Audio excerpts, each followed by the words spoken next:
puzzles to quizzes, facts untold, unlocking mysteries, watch them unfold. Puzzles, quizzes, mysteries unfold.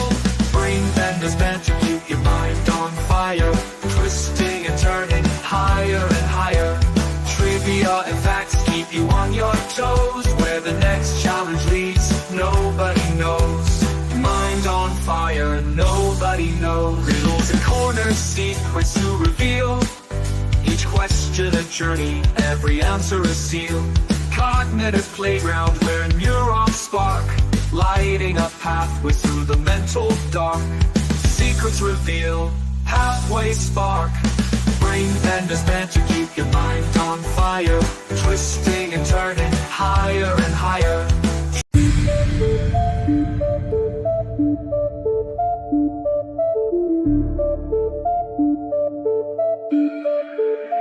Brain Benders Banter, mind bending entertainment.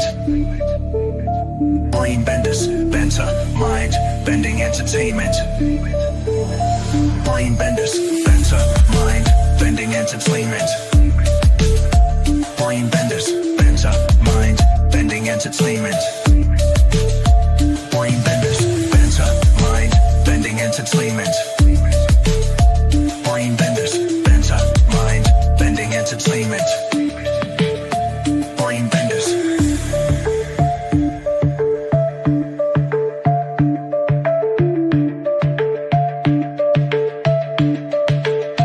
Brain Benders, Benders, Benders, Benders, Benders. Brain Benders, Benders, Benders.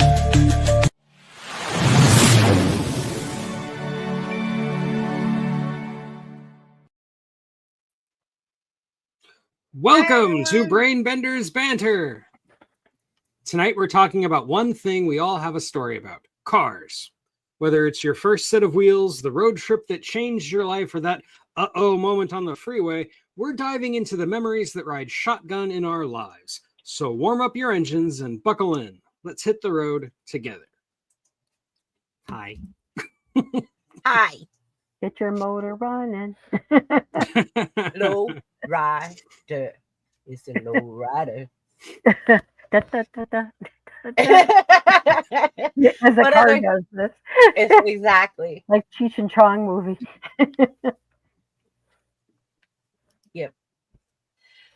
All right. So let me go grab those questions. Damn. Hello, Wajamin, K-Moonin, everybody in the chat. Was jamming. Morning. Communing. People. And also, Buff has 5 questions. And so we're going to be taking turnsies. Twinsies, turnsies. Well, maybe not Hey, 5 Rod. because you did use a couple. Because you did use a couple of them. But we'll include yours. Hey, Danny. Oh, thank you, Zach. Ha ha ha. Oh. Zach, you're ahead of me. He's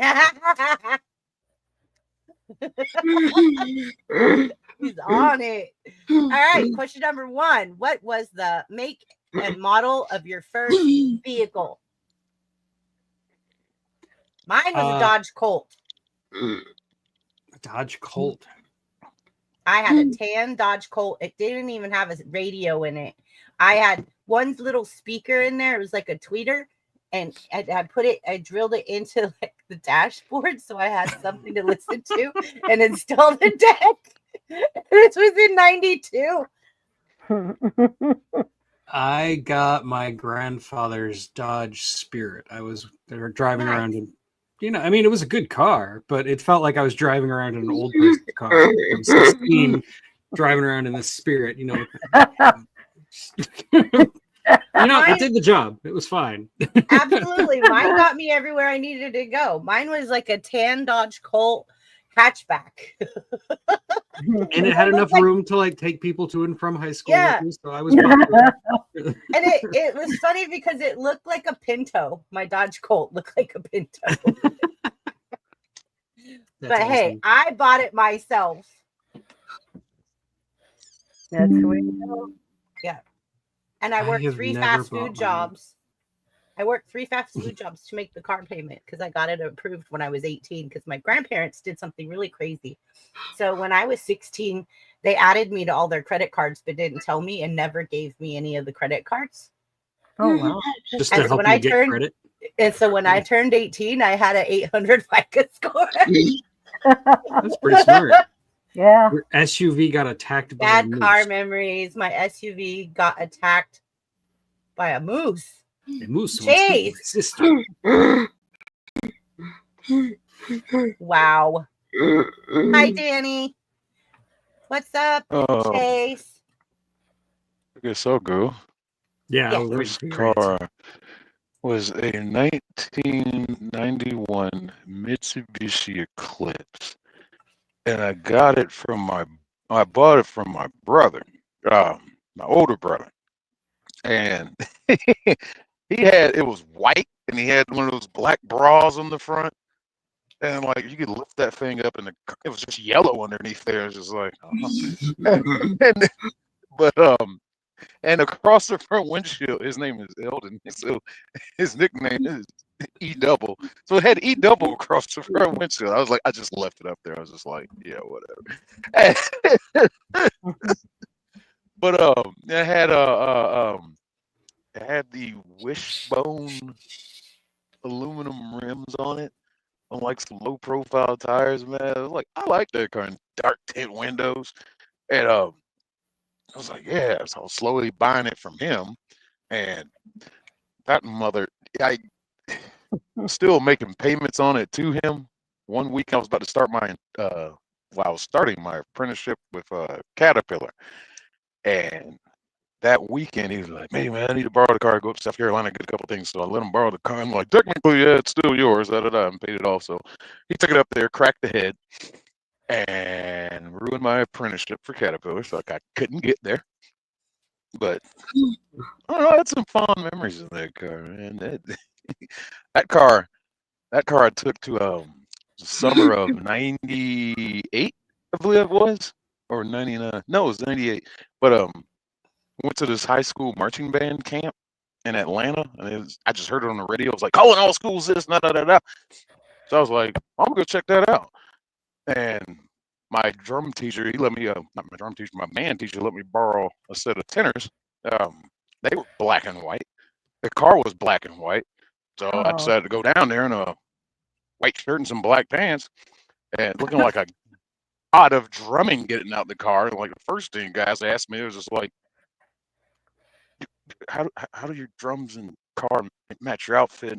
What's going on here? Second question is like, why do you have 5 drums? They all had quints. They all had quads. I had quints. I was like, this is what we march. So guess who became section leader of the tenor line? That's what you get for having the most drums. Like, man, you got all the drums and you got swag, man. We're looking at you. And I'm like, okay. Well, that was fun though. Yeah, I miss that car.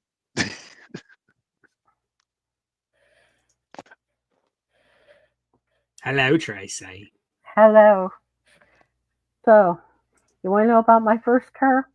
No. I'm gonna die. It's a combination. One ran on tracks and one ran on stops. Meaning my first car, actually the first vehicle, sat about 50 people, and the one that went on the tracks seated about 100 people. I grew up in Chicago. Right, Nobody has cars. Yeah. Unless you want to pay a fortune of renting a space. So I had a nice, back in the day, a 30-day CTA, Chicago Transit Authority, pass every month. Okay. Because I'm thinking, were you owned a driving a car? tour bus? What were you doing? Yeah, no, I was taking the bus and taking the trains. Makes sense. Have you ever Then owned I a got car? wise. Huh? No. But then I got wise. I got a Metro Pass, which is higher class. That's the commuter train that runs through the suburbs. Oh boy, big deal. They have God, I know in what you're Chicago. They talking have Metro passes now that last like 10 years or something. Good It's so God. weird. You're kidding I have me. some. I just like keep them up here because one day I might go back to Chicago. I don't know. They're expensive. Yeah, it was I know very they got expensive. expensive. Yeah. Yeah, because $30 back in '85 was. And no, I don't, guys. Mr. You're Zach actually Bird. going last. Wow, she was still talking, Zach. How courteous of you. No, I like him. He's okay. You leave Zach alone.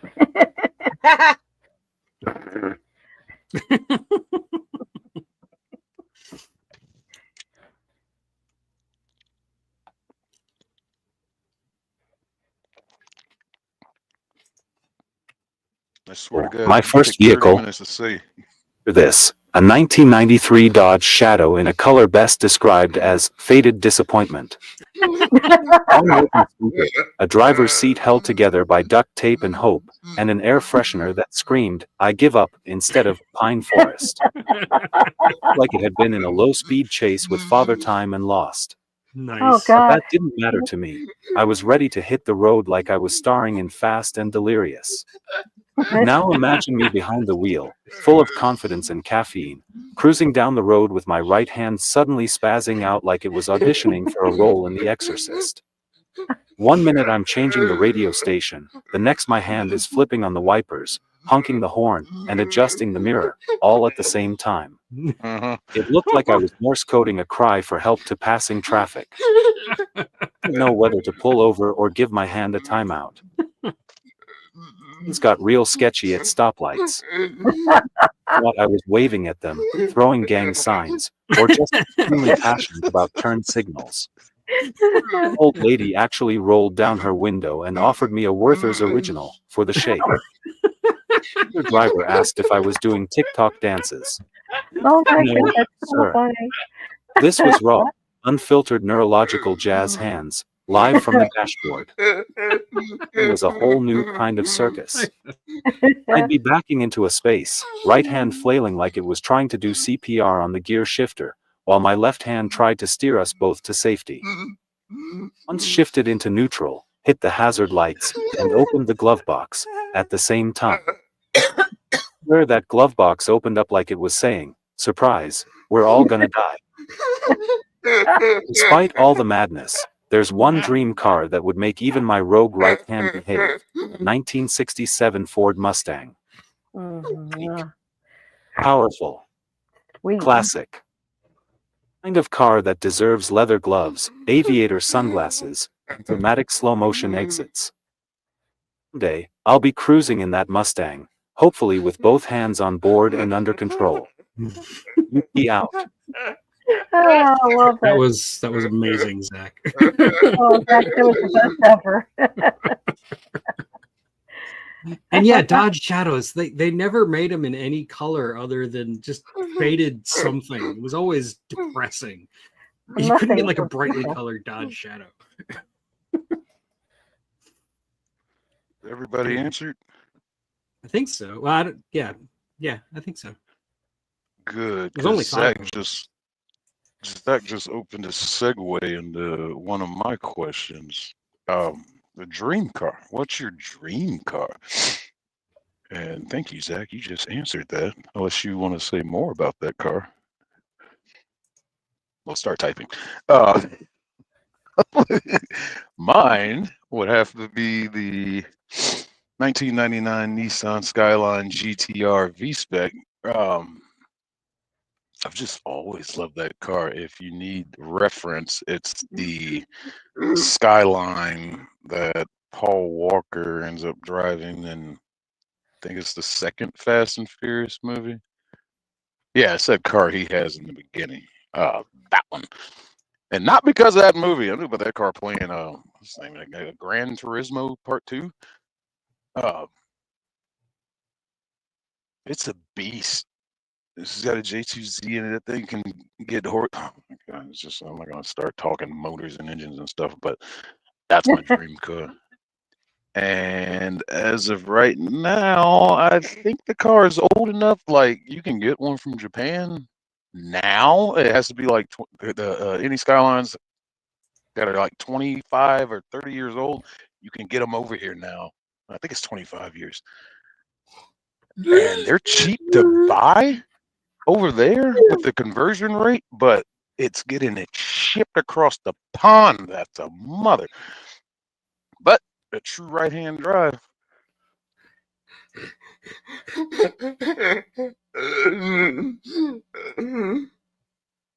I want to show you guys. That was my first car. What is that? A Gremlin or no That Pacer? is a Dodge right? Colt. Oh, That's that, Oh, the Dodge Colt. That was my first car. it looks like a Colt Pacer. Oh went through- no, yeah, it looks like a that Colt went Pacer through some changes. or late car. But that thing was great on fuel. Yeah, well, I was in high school when I bought it. I went down to the car dealership and I said, I need something I could afford. And he said, I could give you $150 a month payments. I said, deal. Mhm. And I drove it home.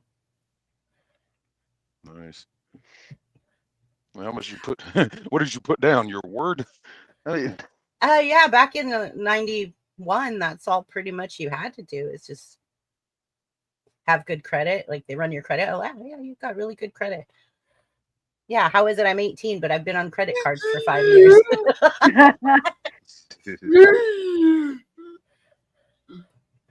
I was really spoiled. My dad was a lawyer, and he actually represented the local Chrysler dealership. So they always gave us the best cars. Yeah. So, yeah.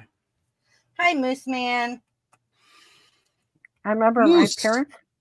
Well, like the earliest car I remember my parents owning was a VW microbus Nice. back from the 60s.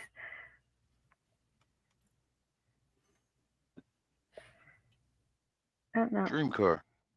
Oh, okay. My dream car. Let's see. Oh, wow, I Chase. actually have one. I would probably own this for only about a day before I died in a horrible accident. But here, let me make myself big. Which one? I always forget which one it is. There it is. This is a Koenigsegg. It's a Koenigsegg Jesko. Well, I don't think this is a Jesko, but the one I would want would be a Jesko. And it's Oh, more wow. money than pretty much any other car on the market. And yeah, like I said, I would probably die within a day. I would just get into a horrible accident because I don't know what the hell I'm doing. But that's my dream car.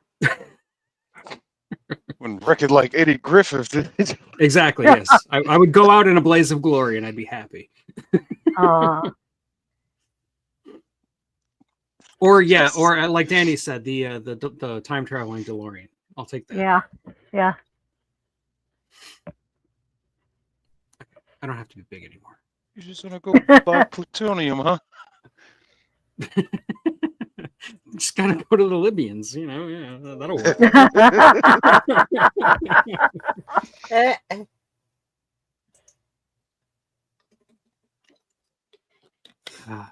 Okay, whose turn is it?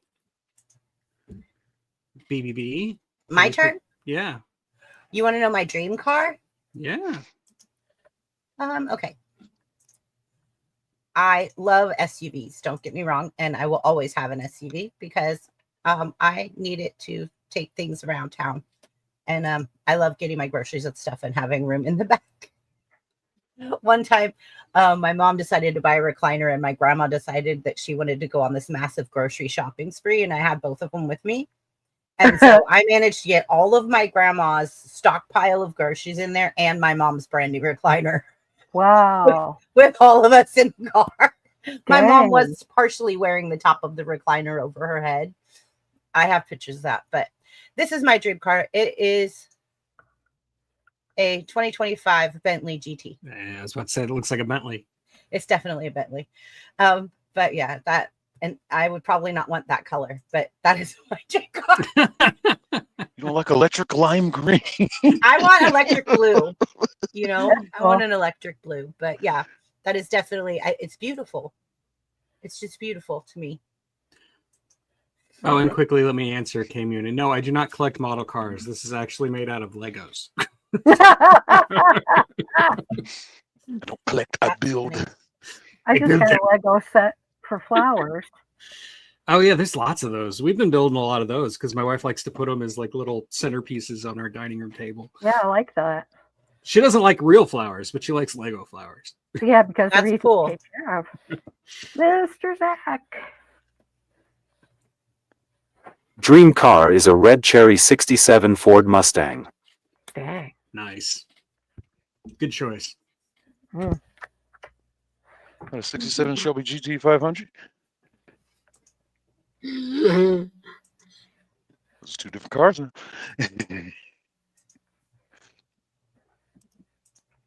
And one more you haven't answered.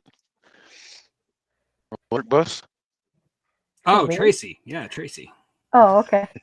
My dream car, if I had a car, probably would be top down Alfa Romeo. Oh, nice. You know, from basically from the '60s, like a retro style car, you know, and it, you know, painted like from the time period because I like stuff like that, you know, and then that way I could like fling back and.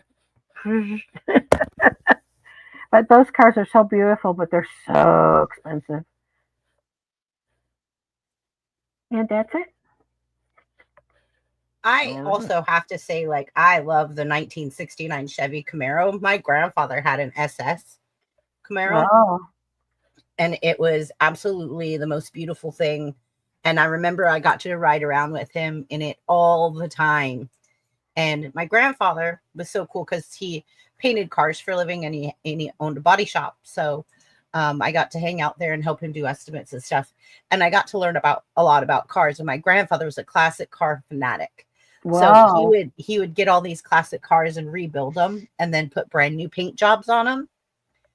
And then my grandma's like, okay, it's time to get rid of it now that it's all fixed and No. pretty. And my grandfather was like, no. So one time, me and my grandfather in the very back of the lot of the body shop that my grandpa had, it was like on an acre lot, and way in the back was a bunch of trees. And he would put the old cars back there that like he had to like part out or body, you know, that were bodied. So we put this car back there with the junk cars, and we covered it with a tarp, and we tried to hide this car. And my grandma found it eventually. And my grandfather had to sell it, and me and my grandfather cried. We cried. Oh. Yeah. And he was like, I really wanted to keep that one. I said, me too, because it's one of the first cars I got to drive. My grandfather let me drive that car. It was beautiful. It was a special car. It was electric blue with white rally stripes. Wow. My grandfather painted on there, and it was just pristine. And then he took it to the upholstery shop next door. We had an upholstery shop, and the guy did all custom upholstery on the inside. And a new everything was just brand new. It was so beautiful. It had the new car smell, even though it was a classic. Wow, that is so cool. It was what? Let me see if I can find a picture of that car. Let me see if I can find one.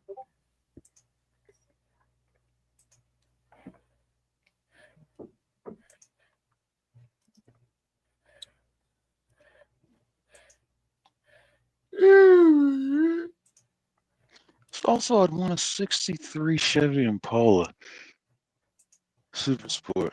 Always liked the 63. A 64, what was that first love? Something about the 63 has more edges on it. Mhm. I'm trying to think of a good one to reference. Oh, you've seen Boys in the Hood. The car Ice Cube Hood has. always hot. Mhm. Go caught in the trash, they'll pull your card. Ain't nothing in life but to be legit. Ice Cube's car in that movie, that was a 63.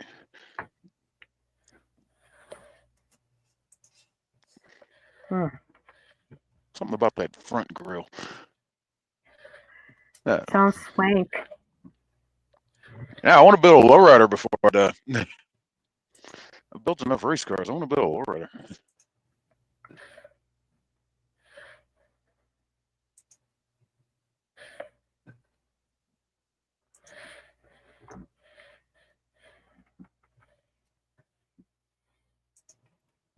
I wish we could have hid that car longer, or that my grandma would have just let my grandfather have it. Here you go. I found one that looks just like it. Oh, wow. No, I'm not selling it. No. That's beautiful. Yeah, don't sell that, man. Look at that. Look, Yeah. I was only a child, I was a teenager. What am I going to do against a 4'11" full-blooded Italian woman that says sell it now and walks away? Like, We would have got a my divorce grandpa now. was 6'2", German, and he said, Oh, "All geez. all right." I'm not selling that. Me neither. Buff, like I said, can't we take it somewhere? Can't we hide it? He's gonna be like, my grandpa says, she'll just find out. Oh, geez. Do you know I hated her for a really long time over making my grandpa sell that car? I didn't hate her. I was angry at her. I was really angry at her because it was a big part of my childhood. Like it was one of the first cars I got to drive. I'm angry at her. That is a beautiful car. I'm going to keep this because I just have to keep looking at it. And this reminds me of home. This is like a comfort food for the soul, but it's just a, you know what I mean? It's a beautiful car. It's so pretty. So pretty.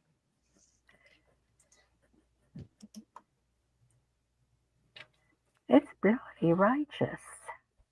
And my grandfather, he had all kinds of classic cars come through there. He painted 3 of Jay Leno's cars. Jay Leno used to send them up to my grandfather because my grandfather was so good at paint jobs.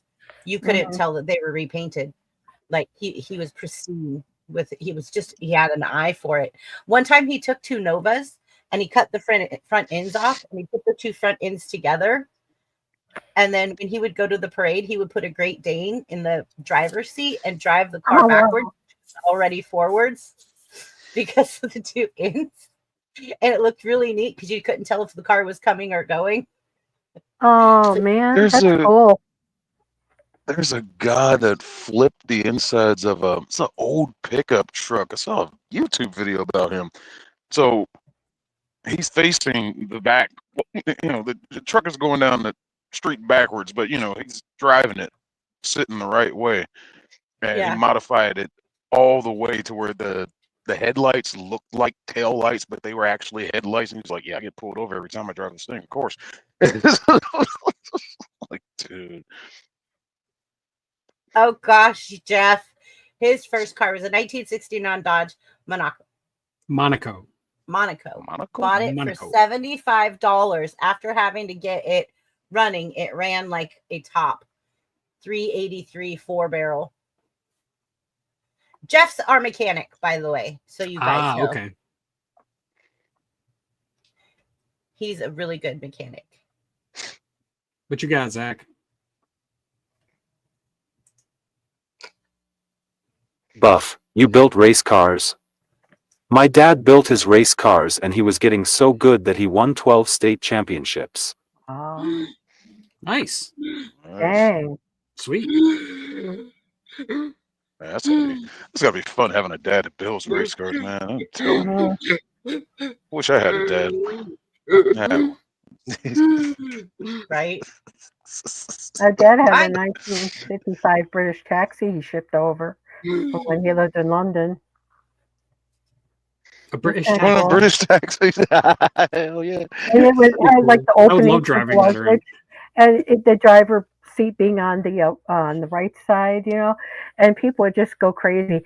When I went to prom, my dad drove me and my prom date in that car all the way through downtown Chicago and coming back again. It's actually pretty fun. Yeah, I like that. Yeah, that's pretty cool. All right. Shall we move to the next one?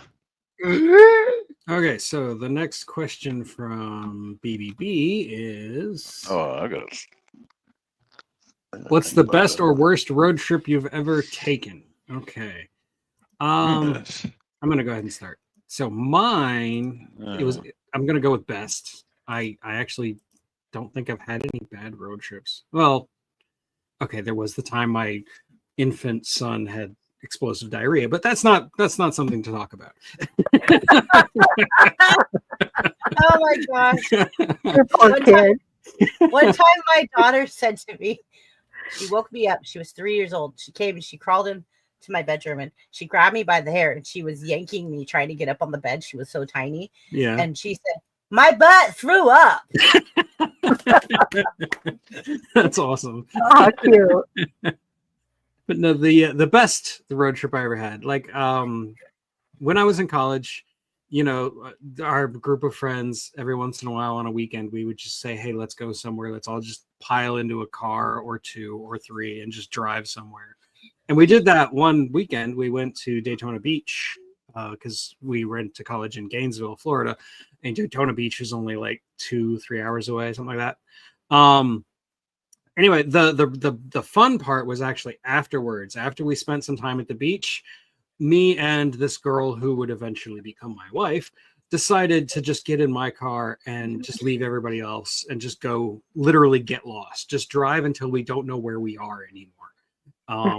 And we did that. And we spent a good like 5 or 6 hours before we were able to find our way back. And that was by far the best road trip I've ever been on. No destination. Okay, I got him. There we go. Oh, me? Yeah, you. It's pretty simple. Best road trip. Probably just have to be when they finally cut me loose at Prime. Gave me the truck and was like, all right, here's your load, go get it. And went from Springfield to down to somewhere in Florida. So from Missouri to Florida. And it was just that feeling, that excitement. It was like, even though I'm on the clock, it's still a road trip. You know? But just that feeling of like, yeah, I'm finally out here on my own. I got my truck, got my load, yeah, just taking in the sights, seeing things from a different seat. And then a collection of that is being able to travel all 48 states, some of Canada, some of Mexico. So just driving with Prime that whole time working there was like the best road trip I ever had. I got to see this country. And after a year and a half, I'd seen it all. I was just like, oh, now what? And it just, then it became a job. And it was just like, all right. But worst road trip. I guess it technically qualifies. Me and my I used to live in North Carolina with my guitar player brother, may he rest in peace. Some racist stuff happened with his landlord, so I had to leave, come back to Atlanta, and I had to leave my guns up there. I was going back on the bus, and I was like, I just don't know. I don't know. I haven't ridden Greyhound in forever. I don't know if they check for guns now since 9/11 and everything. So I left my guns with him, a shotgun and a handgun. And we get there and everything. They don't check nothing. It's Greyhound. What was I thinking? So we lost contact with him. I was like, oh no, he's got my guns, and he also had my drums. Like I get in contact with. So some years go by, and I found him on a group on, I think it was MySpace or something. Their music page, a new band he was with. When I'm messaging him, and he finally gets in contact with me, and he's like, dude, I didn't catch these. I didn't know. There's somebody else that ran their fan page. So he wasn't getting the messages. And the guy that ran their fan page was a retired sheriff. And he's like, you steal somebody's guns? And he was like, no, this and that. So the friend ratted him out. So he had to give the handgun over to their sheriff's department, but they let him keep the shotgun. They got in contact with me. It was like, yeah, are you so and so? I'm like, yeah. And it's like, well, we got your gun here. And I'm like, what? Oh, yeah. This and that. So cleared all that up. I was like, yeah, you come up here and get it. So buddy I work with, he was like, well, shoot, I gotta go up that way anyway. We had to go to Charlotte. And he's like, I gotta go up that way anyway, man. I got a shawty up there. I go see her. So we're riding up there and everything, chilling, smoking, drinking, just yeah. So a little trip. Get up there. The next day, he went off with old girl. He let me take his car to go get my gun. The sheriff told me to come on a Saturday and talk to the evidence people. got there on Saturday. There's nobody there. I'm like, excuse me. And I finally ran into somebody up there, a deputy, and we're talking and everything. It's like, well, there's nobody here today. I was like, well, they told me to come up here.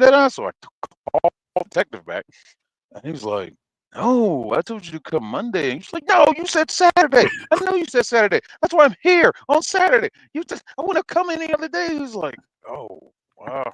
Well, damn, if I told you wrong, well, you can come Monday. I was like, I got to go back to work on Monday. He's like, well, we can't mail it to you.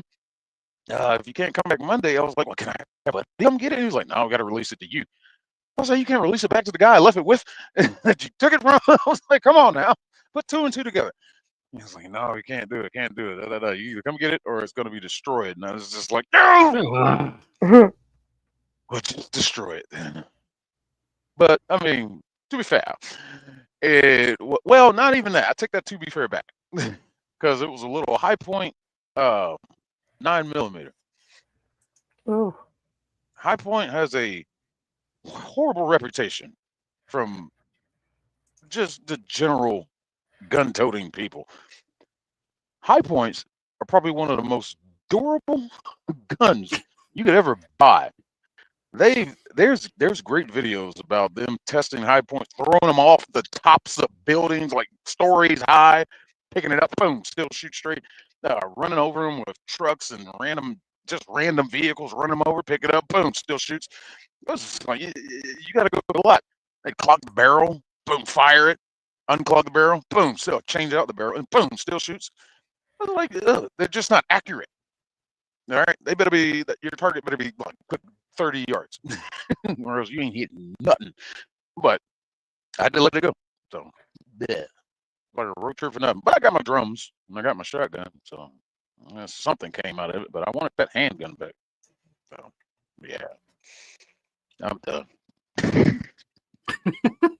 Okay. Ooh, boy, Zach. Here we go.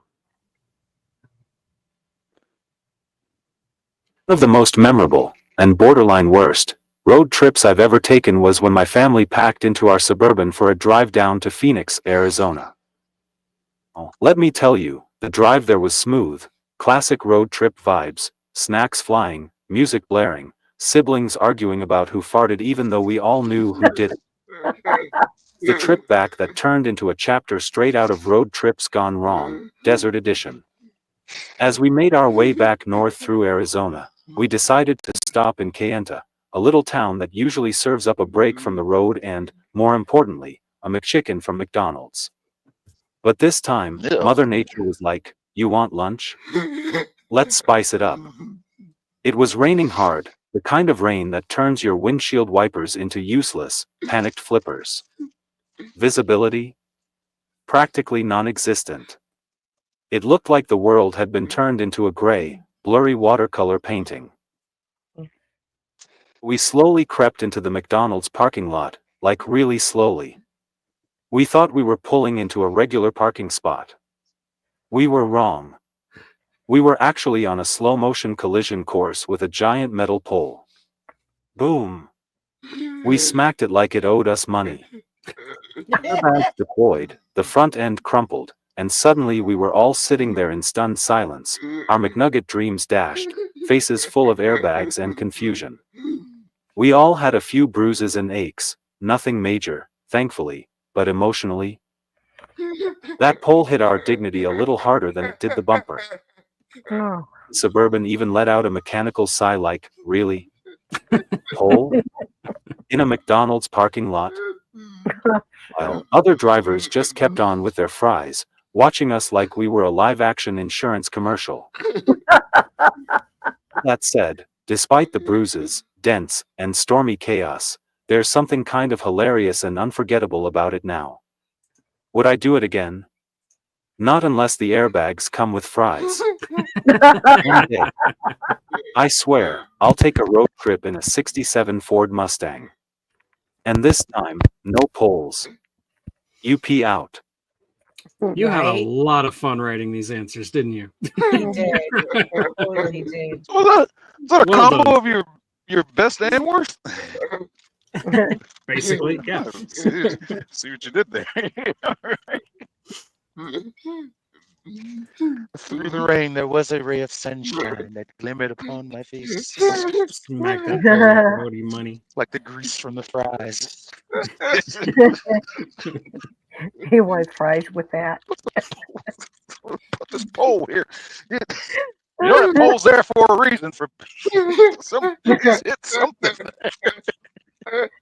Oh, at least nobody got Manager's hurt. staring out the window like, "Yep, but you don't regret putting that pole there now, no? Yeah, told you." The manager's like another one bites the dust. Right?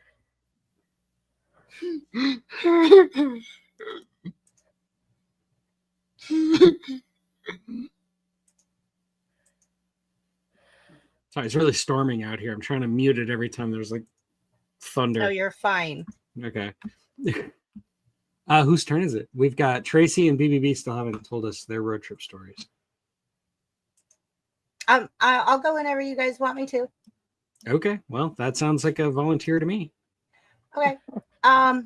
When I was 5 years old, 6 years old, my grandparents decided that we moved from Nevada, from the Reno Sparks area, to Portola, California, and it was absolutely beautiful. It was absolutely stunning. And we moved. Then my grandfather got a job offer, and when I was 5 years old, we moved here on Christmas Eve. When I was 5 years old, and so our first night in the house was Christmas Eve, and I kept telling my grandparents I was worried that Santa wasn't going to come because he wouldn't know where we were.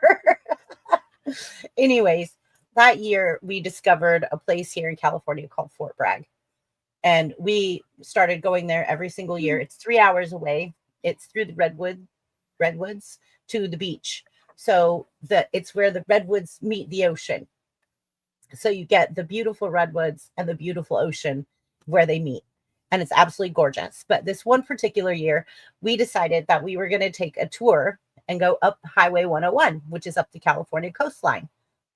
And so we went up the California coastline, and there's trees that you drive through. Wow. Yeah. And that tree, unfortunately, burnt up in the last fire up there. But yes, that tree was there for many, many, many years, and people would literally drive through the tree. They also have another tree that's bigger than this tree. It's hollowed out and made into a store, and everything inside of it is little wooden redwood, like trinkets, keychains, and cups and different things. It's pretty cool. But it's absolutely beautiful. This is the California coastline where Highway 101 goes. It looks like England in the movies. Oh, it's beautiful. Europe and stuff. No, this is where I live. This is where I'm from. This is me. Oh, wow. Here is the archway up in the redwood forest. This is the avenue of the trees. I just went there last year for 4th of July. Thanks to my very good friend Brad. He took me up there. And we went to the Avenue of the Trees, and we got to see and walk through this amazing, beautiful forest. And the forest literally meets the ocean. Wow. Yeah, it's That's the best beautiful. of both worlds. It's so beautiful. And that was probably my best childhood memory, and my best trip memory was doing that Highway 101 and stopping and eating. And we saw the lighthouses. We stopped to check out the lighthouses and different little places to eat. And it was just a really cool bonding time with my grandparents. You know, like it was really cool. Like I liked it. But it was so beautiful. And in the middle of summer where I live 3 hours inland, right? It could be 112 here and it's 75 there on the coast. Wow. So we always beat the heat, and we run to Fort Bragg every year during June or July. We take a week and we run away. And you'll be wearing a hoodie there when it's 112 here. Yeah, it's ridiculous. So I always beat the heat. Now another thing about Fort Bragg is I've been taking my daughter there since I've been taking my daughter there because I went there with my grandparents since I was 5, right? So it's like a tradition. And then my mom, when she moved back home and she got married, my dad and my mom and my stepdad started coming and bringing my little brothers and sisters. And so like it became like a traditional family thing. And anyways, one day I got off work. There's this little pizzeria place there in Fort Bragg that I've been going to since I was a little girl. And it's called Diorilio's. It's the best food. It reminds me of stepping into my grandma's kitchen when I was a little girl, and like the home cooked Italian food. Just and I believe that the owner of Diorilio's is from the same place in Italy that my grandma's from. They're from Calabria. So I think that's why the foods are so similar, because it's the same area of Italy also, because Italy can be very diverse on from closer to Germany or more down south with their dishes. Like the dishes change so much according to where in Italy that people are at. But so when I walk into Diorilio's, I feel like I'm walking into my grandma's kitchen as a little kid. And so one day I get off work and I said to my daughter, I said, "Hey, I want pizza." And she goes, "Oh yeah?" I said, "Yeah. How about Diorilio's?" And she looks at me. That's 3 hours away, right? And I got off work early. It was only like 4 o'clock.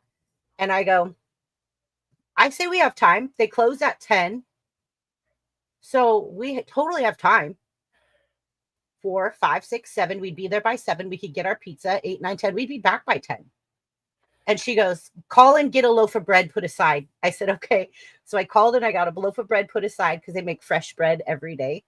I called and I got a loaf of bread put aside, and also ordered a meatball sandwich when we got there. So we got a open face meatball sandwich, and with the homemade sauce, the homemade meatballs, and they even make their own mozzarella in house.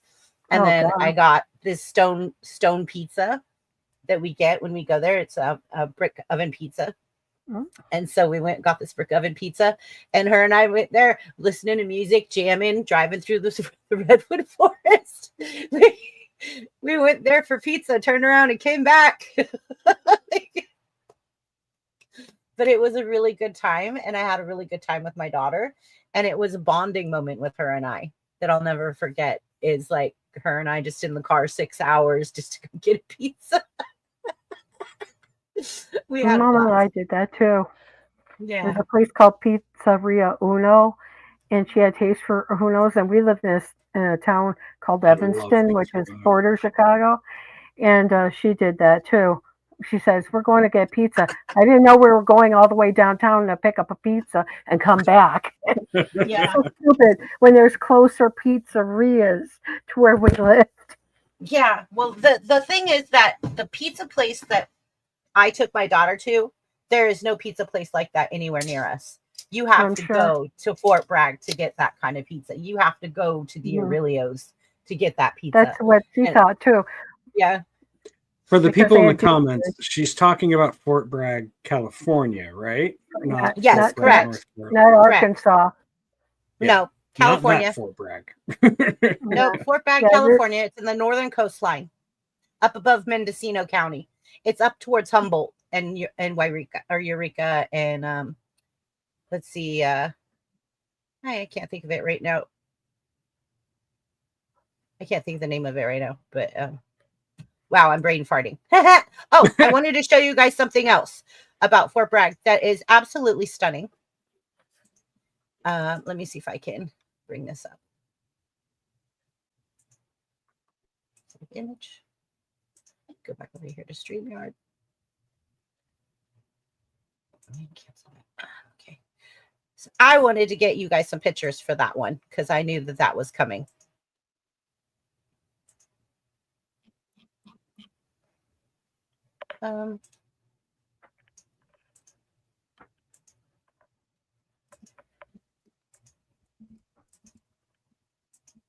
Where is it at?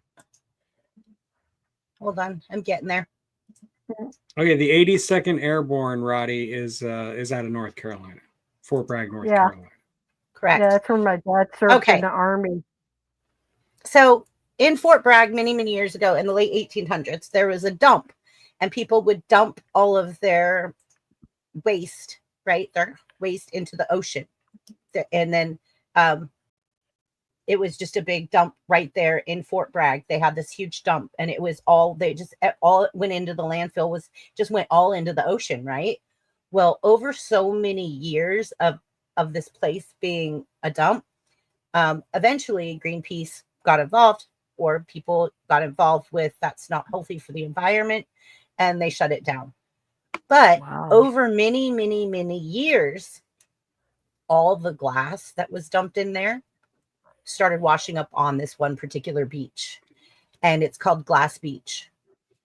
Oh, wow. Oh, interesting. Oh, gosh, look at all That's that. kind of neat. Yeah, and it's all polished, right? Well, yeah, from the the sand ocean. and everything. But you could find red and blue and brown and green and white, and like all the glass has just washed up onto this beach. It glistens. It's so beautiful. They don't let you take the glass from Glass Beach. Some people used to go with buckets and try to steal like the glass from Glass Beach and fill up fish tanks or just all kinds of stuff.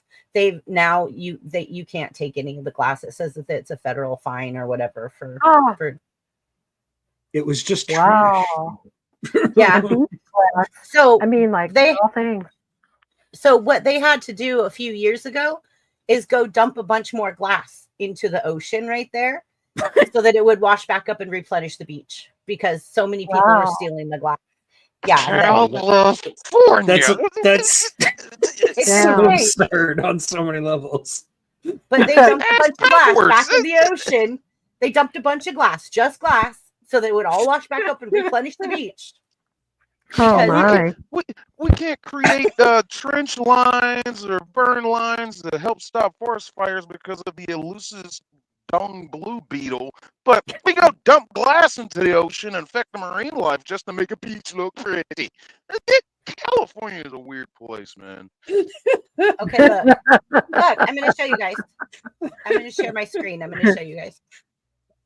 It is very beautiful. Oh wow! I mean, it's neat. Yeah. Yeah. I can't believe you can't take some of that glass. That's so stupid. Yeah, otherwise they're gonna dump stuff into the ocean again. Yeah. Well, what happened was too many people were taking too much. Oh, they're cleaning it up. People make things out of that. Yeah. You see a lot of it in like. So, yeah. Thank you, Buff, for saying what I didn't want to say.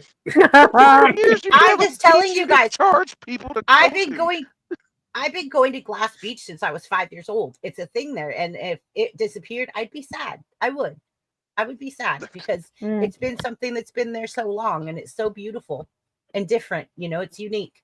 But I don't know about putting glass purposely in the ocean to replenish it. Yeah, but can't you just polish a bunch of glass and just dump it back on the beach? Yeah, but I guess it's not the same. It's not the same. They want it actually like to go through the process that the original beach went through to become what it was. So I don't know. Bunch of Corona bottles and Modelo's just washing up. That's right.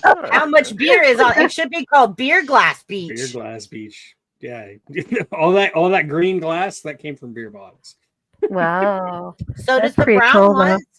The brown ones are Budweiser bottles. Yeah, of course. Coors bottles. Brown is the appropriate color for that. Yeah. Yeah. So, anyways, I wanted to share that with you guys. That's a good story. Yeah, that is.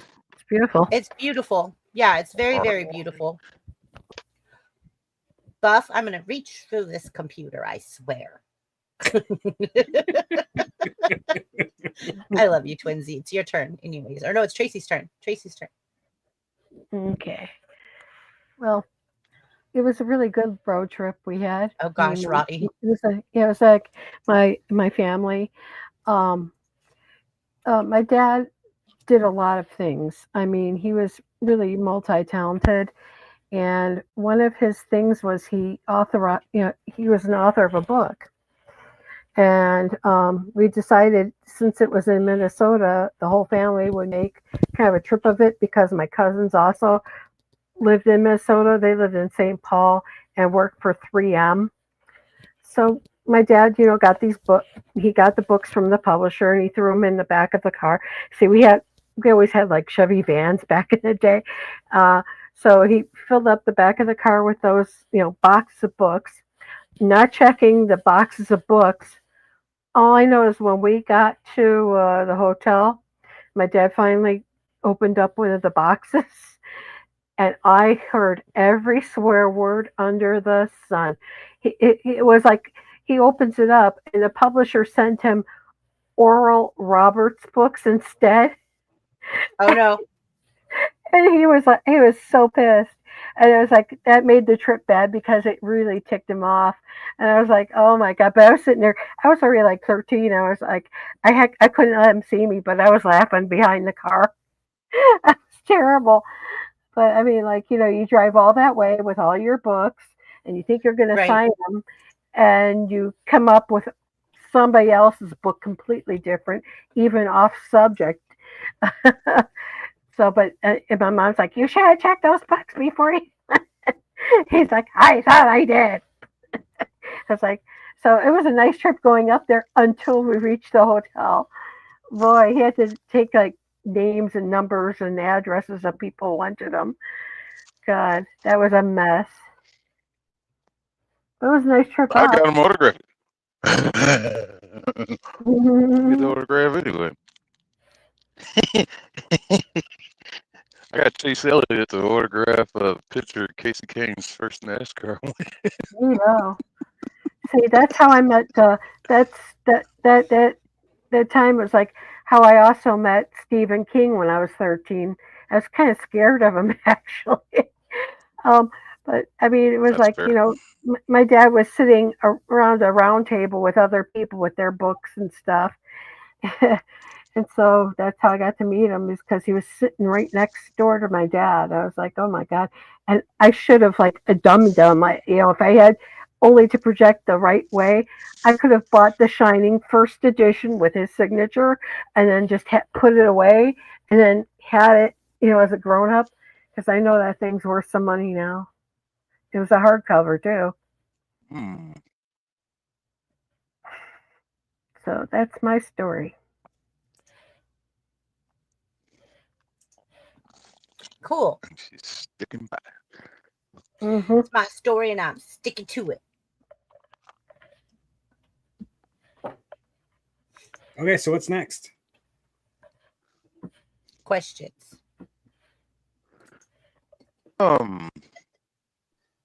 You actually did. That first one was the same one. Mm-hmm. And this one kind of molds in with the other one. So I'm going to try this one. Of your cars, which one was your favorite? Now, that might be a harder question to pose to everybody, because I don't know if two people here have had multiple cars. Oh, I've had a lot, yeah. Yeah. Zach's never had a car. He's the only one. And that's why he's doing his funny answers tonight. I never had one either. Calling you out, Zach. You never had a car, Tracy? No, because I've lived in the big city. Where do I park it? On top of my head? Yeah, exactly. You could barely find parking in front of your apartment. Sometimes you have to park 4 blocks away, and guarantee you better hope it's not dark and you're a single woman walking back to your apartment, or that's not ripped off when you wake up and you go back. Yeah, exactly. Exactly. Oh, because you grew up in Chicago. Yeah. Yeah. Is this you crying? Hold on. Gotta pick my dog up. Let's She go to- cries. Oh, dog. Oh, Dog doggy, time. doggy, dog. Hi, Pussy. Yep, Hi, puppy. little Miss Chloe. She cries. She's like my dog, literally. She cries for me when I go to the washroom. She cries at me, like right here. I heard, I'm like, oh God. She's so needy. But it's better than my pug snoring. Oh, I love pug snoring. That's cute. And they snort. And they snort. Did Yeah. they snort? Yes. Yeah. And it's really funny because They can't breathe. yeah. Like right now, Well, she's what's- laying on my floor. And she's like, because it's so hot. Mm. Like she's I'm gonna have to reconfigure some questions. So let's go to BBB's next one. Yeah. Well, your question actually, what was your favorite car? I've got an answer. Well, I guess the three of Okay. us can answer. Okay, then. I had a. I mean, if you know anything about this particular car, you'll probably be surprised to hear me say it. But I had a Dodge Neon, a little Oh, wow. tiny car, Really? and Dodge Was it Neons are turbo? known to be lemons. Like they are infamous for being lemons. But mine was not. I got the one like unicorn Dodge Neon that never broke down. I put like 120,000 miles on this little guy. And I had him for years, and it was a manual. Wow. The only manual I've ever owned, and I prefer to drive manual to, you know, I'll talk about that later, because Yeah. that's another question. But I had so many memories with that little car. It was my second car. I got it after the Dodge Spirit, and I had that my senior year in high school. I had the Dodge Neon, and then I had it all the way up until around the time I got married, which was 20 years ago.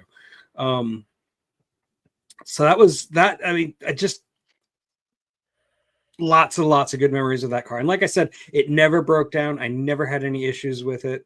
You know, I did my due diligence. I got it all the maintenance it needed, but it never had any catastrophic issues. It never caught on fire. I can't say that about any of my other cars. But yeah, that little tiny blue Dodge Neon got me through so much, and it'll always have a special place in my heart. And when I got rid of it, when we had to, upgrade, because we were going to start a family, I actually donated it to basically there was a group that for people like adults with special needs, and they just needed cars to go grocery shopping and stuff. So I just donated it to them, and like, I know it went to a good place. It didn't go to a dealership to just get sold for scrap, because it had 120,000 miles on it. Oh, wow. I knew you'd like that, Zach. Yeah. And yeah, that's it. That's my answer. Great little car. So wholesome, so humble. Mine's more selfish. That's why you're here. Man, I had this what year was that? I don't even remember. It's probably 2001, maybe. I was working at this park, and also on the side selling a bit of the naughty stuff of different varieties. So I was making good money. And I was driving. I had a '99 Ford Ranger XLT. It was like the V6 Ford Ranger. I was like, ooh, I like that thing. But one day I went to CarMax. I don't even remember why I went to CarMax. Oh, because I was getting I bought that truck from them, and it was still under their warranty. So I was letting them do oil change and change a tire on it. And while I'm waiting, I'm perusing the lot, and I come across. I'm a big fan of these cars. They've always been. I blame my older brother because he had one, and his was pimped out. But it was I came across this '93 Honda Accord station wagon, and the '90 to '93 Honda Accords. I always loved that body style. My brother had a '91 4-door.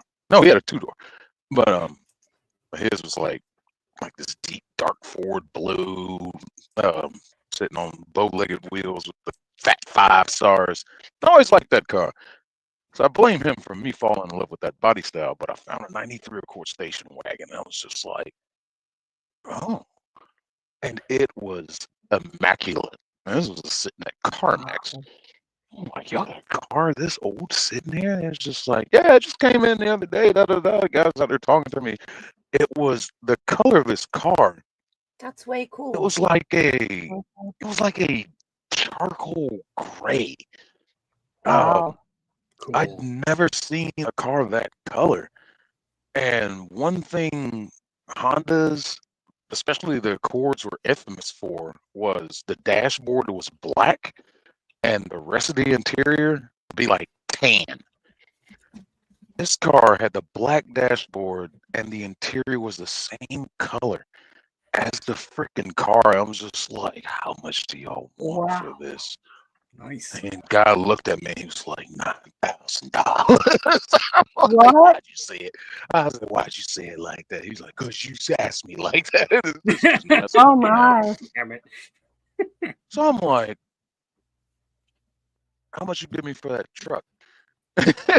My Ranger he was like, your Ranger? I was like, yeah. He was like, didn't you just buy that from the guy? He knew the history of the car. He was just like, didn't you just buy that from us like 2 months ago? I was like, yeah. How much you give me for it? No, he wouldn't appraise it. Forgot how much I paid for that truck. I was still making payments on that. No, that truck was paid off. But they gave me like, let me see, how much did I pay for that truck? Either way, they gave me a good price for it. So I was able to, I traded my truck in, put a down payment on that car, and I put a big enough down payment on it to where my payments were like, it was like my payments were like $30 a month for like the rest of the year. I was just like, yeah. That car had, wow, the car had about 70,000 miles on it. That's pretty nice for a Honda. Oh yeah, it's like that car hasn't even begun to live yet. So I took it and it had a sunroof. And it was a Oh. 5. It was a 5-speed. I'm like, this is a rare car. So Oh. I took it. And no. My other wagon was a 5-speed. That one was an automatic.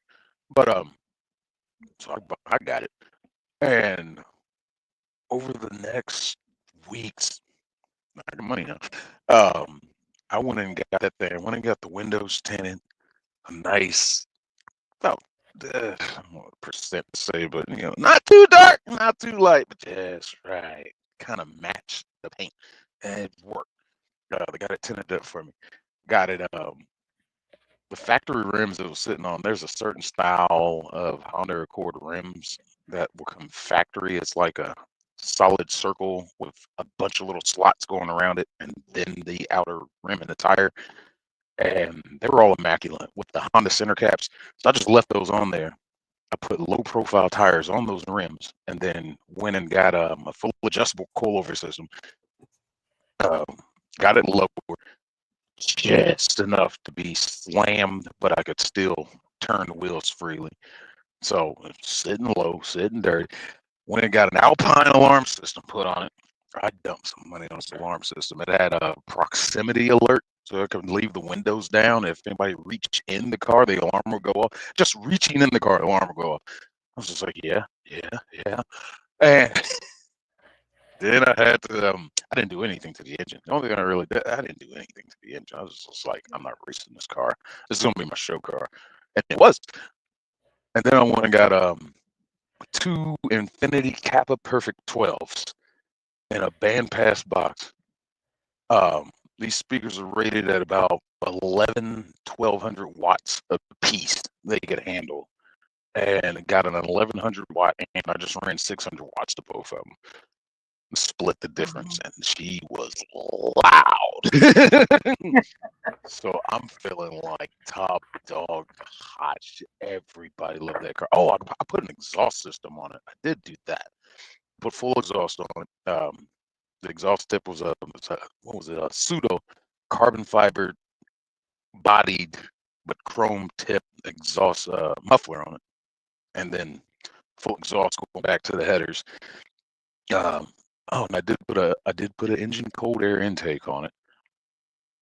Too bad I couldn't get it in the color I wanted, so it ended up being blue. So I kept the hood closed and just like, But that's all I did for it engine wise. And that thing, everybody loved that damn car. So me and my buddy decided I had to go out to Jacksonville, Alabama to my college to get some transcripts. I don't even remember why we went out there to get those, but I needed them for something. So we took a road trip, went out there, coming back to Georgia and stuff, going down the main drag, and I'm like, we're headed down on past the speedway to go to Griffin. Before we get there, though, I'm like, I need to get some gas. I'm going to see my girl. So my buddy's just riding with me. He's like, all right, man, da, da, da, da. And as I'm driving, I'm in the fucking not the first one, but the second lane. And I see this gas station's gas price catches my attention at the last minute. So I'm just like, oh, let me go get the gas right there. As soon as I started to slow down, like the lane was clear. As soon as I started to slow down, the brakes locked up.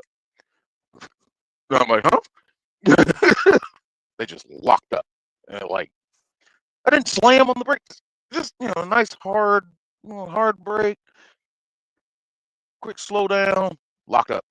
So I'm sliding now. And the road's a little wet. And there's a road.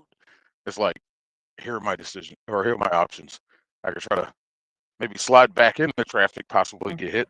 I can keep sliding straight, and there's like a small embankment, and I'll end up in that field. That won't be good for the suspension. Or I can try to, well, the third decision was already made for me. Head first into an 88 Suburban. Now, 88 Suburban, that truck ain't no bitch. That thing took the impact of my car like a champ. So hit her head on. Most of it got the passenger side where my buddy was. Airbags did not deploy. Interesting. Wow. Interesting. I hit that fucker at that speed. So, and all it did to that Suburban was like bend the bumper a little bit. Just so cops get there. Cop gives me a ticket for failure to maintain lane. I was like, dude, I was sliding out of control. It was really out of my hands. He was like, well, I'm not gonna give you speeding too because I think you're going too fast. I'm like, all right, failure to maintain lane. That's what you said. Oh, all right, okay, all right. And he's like, man, just take it. I gotta go deal with her. She's got no license, no insurance, no registration. I'm just like, oh, well, can I get something out of this? That is that. Like, well, you caused the accident, so technically, I wouldn't pursue. And like, I talked to the lawyer, and he was just like, yeah, you caused it. You were at fault. So, like, not gonna be able to do much with her. And that was like the saddest day watching that thing get put on a tow truck. I was like, I'm not even done with you yet. That was my show car, man. I wasn't even done yet. What was the question again? Oh, favorite car? Yeah, that one. And I've never been able to rebuild. I got another wagon later after that. It was a 91. That one was a 5-speed, but it's different times. I had to do a lot of work to that car, body work wise, and I was like, I just couldn't rebuild the dream. So yeah, I cry every time I think about that car. There's like one picture of it that exists, and I don't know where it is. Yeah. One day.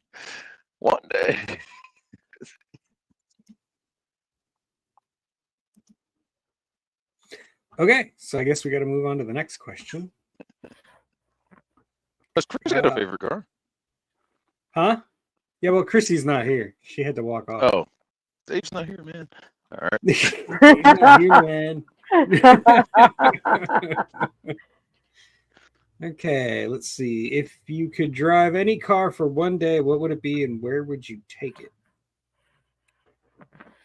Okay, hold on. I got this. Assuming I could bring it here to the States, I would definitely drive the Pope Mobile, and I would take it through every drive-through I could. I would do all kinds of fun things with it. I would, drive it to Disney World or take it down to the Keys to see the drag races. And no, I'm not talking about cars.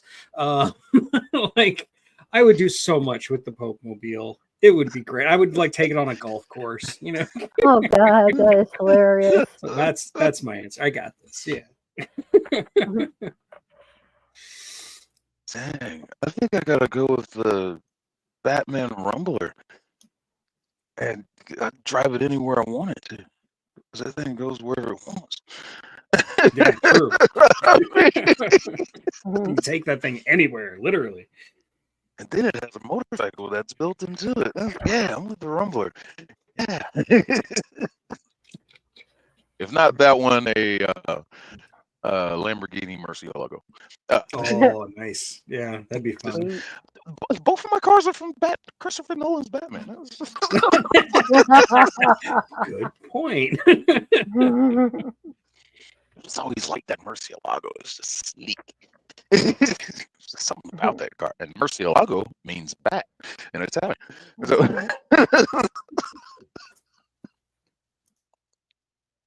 yeah, man, there's too many cars to name. Because not that I like to drive the General Lee. It's like that one kind of loses a little flavor because the Hodge twins have given away a General Lee. And it's like I've seen a lot of people that have gotten Chargers and just replicated the General Lee. It's like that seems attainable, if not the General Lee, but one of them. But one from the show, they're around that we're actually using the show. They're around. That's actually not a hard to obtain goal. And I think the last one would be, I'm sorry, I don't know the list. The last one would be Snowman's, well, technically it was Bandit's truck from Smoking and Bandit. That rig. Don't know if to drive that rig. I've seen that rig. I got pictures with that rig, the Bandit's car, BFT Justice's car. We went to it was a Memorial Day air show at Atlanta Hartsfield Jackson Airport. A buddy of mine took me, him and his daughter went. That was so many cool things. I got to go in a C-130. It's just like, this thing is huge. There's a bunch of cool planes out there, and there's this guy out there. They said he comes every year. He brings his movie cars. And one of them was, he had Smoking the Bandit, BFT Justice's car. He had a General Lee, and he had Smoking the Bandit rig. It's like, dude. I got pictures of that too somewhere. That's so cool. Probably on my Instagram. Yeah, I think on my Instagram. I can't pull up right now. Maybe another time. But yeah, it was just cool to see those cars, man. It's like they were used in the movie. I'm like, cool, man. How'd you get them? He's like, hard work, a lot of money. I'm like, yeah.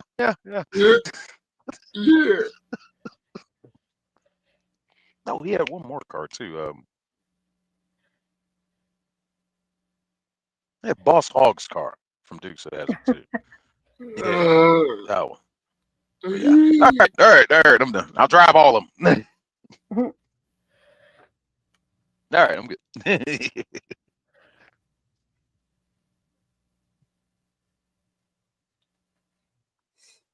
I could drive any car for one day, hands down. Wait, actually, hand down. It would be a 1967 Ford Mustang, cherry red, black leather interior, and the kind of rumble that makes grown men cry tears of pure horsepower.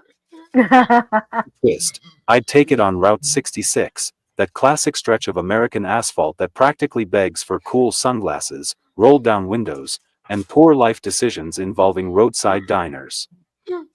Picture this. I slide into the Mustang like I've done this 1,000 times, even though I nearly pull a hamstring doing it.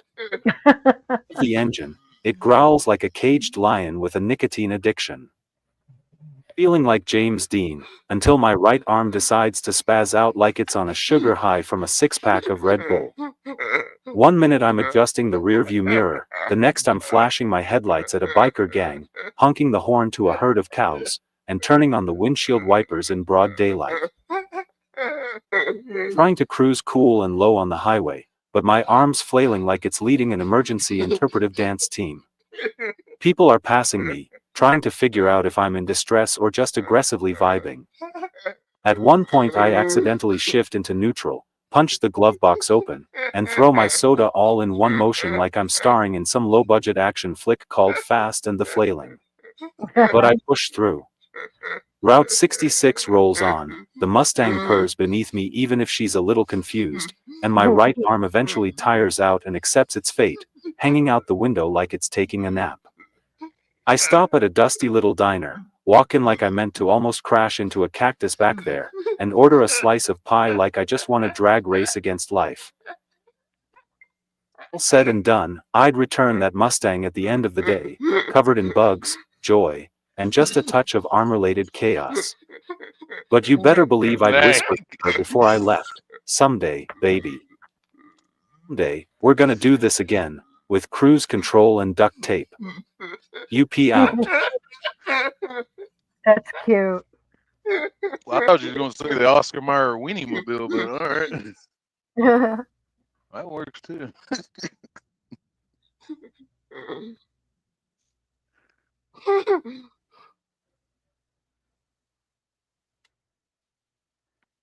All right, next. I want to hear Tracy's answer. I know Tracy does.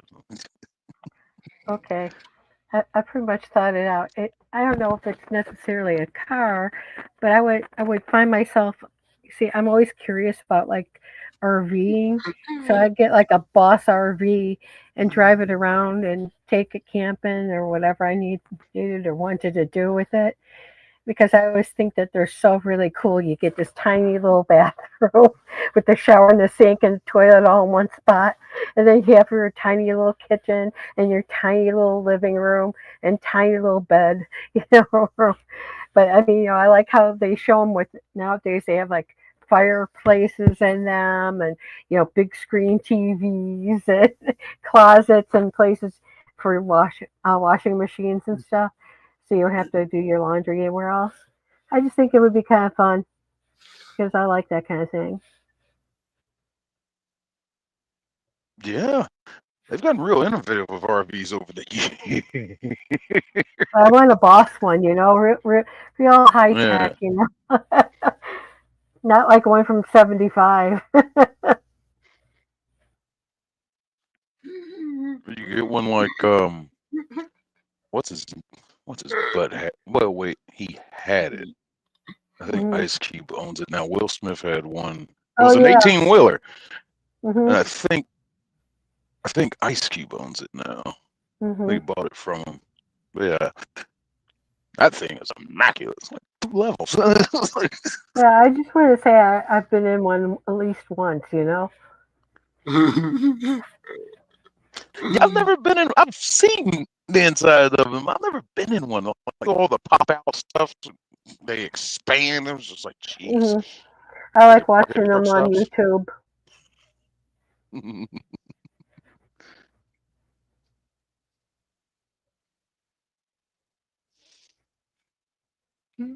That all of us? I guess BBB is helping guess her so. dad. Does BBB still go? Chrissy, you back yet? Nope. I think so. I'm back. Oh, there she is. Oh, yay! There you are, Peter.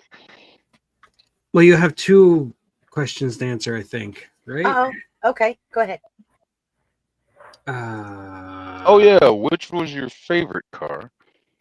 The ones that you've owned, which one was your favorite? 2000 Mustang GT. It's either Mustang's that been a one or a 1992 Mustang convertible that my grandparents bought me. White leather interior, teal green, absolutely gorgeous car. 5.0. Yeah, 5.0, yeah. I actually have a picture of me in my military uniform the day that I got back from our tour to Iraq. So we did a Westpac, and I got back from Iraq, and my grandfather, he said, I bought you a gift, because I would send all my money home because my grandfather was very ill. So I would send all my money home, but he got a settlement. He finally got a settlement for his malpractice suit while I was out to sea. And so he decided he was going to buy me a car because I was sending all my money home to help the family and stuff. That's sweet. And so when I got home, I came off the ship in my dress blues. And my grandfather, he handed me a set of keys and he said, now is the fun part. And he said, there's a parking lot full of people out there, right? Because how many people come to get their family members? And my grandpa goes, you have to find the car. But I had to find my car in a sea of cars. Oh my God. What? Oh my God. So my brain immediately went, okay, wait. My grandparents are disabled. My grandpa's on oxygen from his malpractice suit. He's going to park in handicap, and it's going to be as close to the front, right, as possible. And whoever drove the car here would drive somewhere close to where my grandparents would have parked, right? So I found my grandparents' car and I started walking up the aisles, hitting the button, the key fob. And pretty soon this car said, blip, blip. And I said, blip, blip. I said, ha ha, I found it. Oh my gosh. There's After literally listening. 6,000 people on an aircraft carrier. And when you come into port and you've been out to sea for 6 months and you come back, there are so many people on the pier waiting for their family members and loved ones to come back.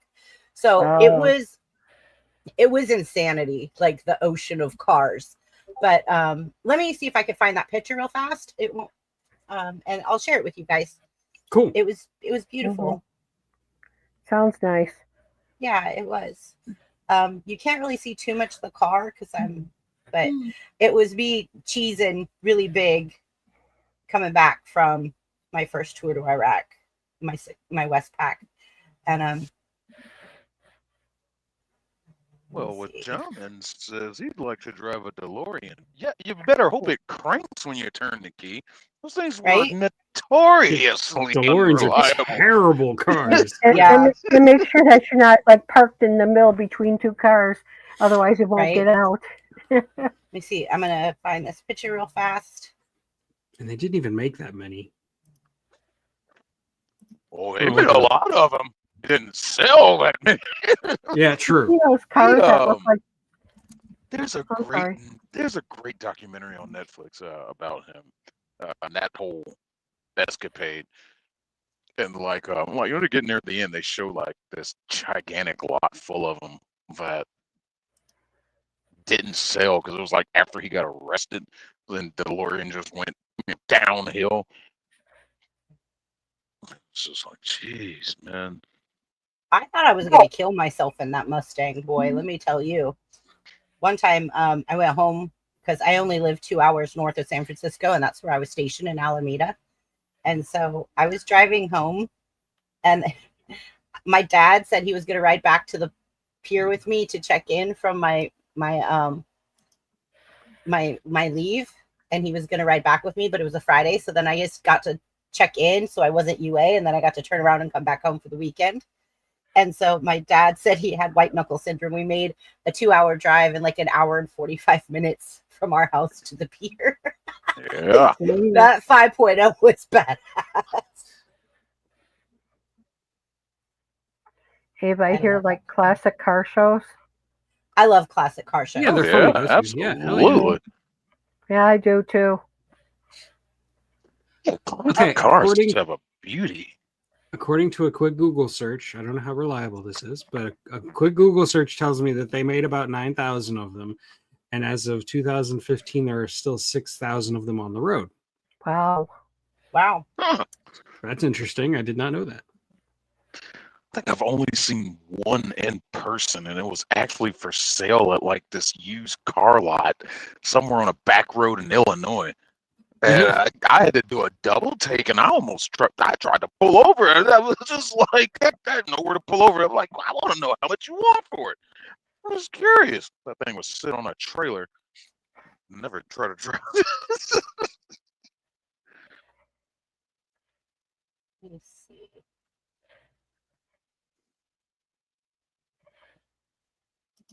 I've seen the one in Vegas. I think it was in Vegas. There's a gold plated DeLorean that I think is owned by one of the guys who runs the Harrah's casino. Wow.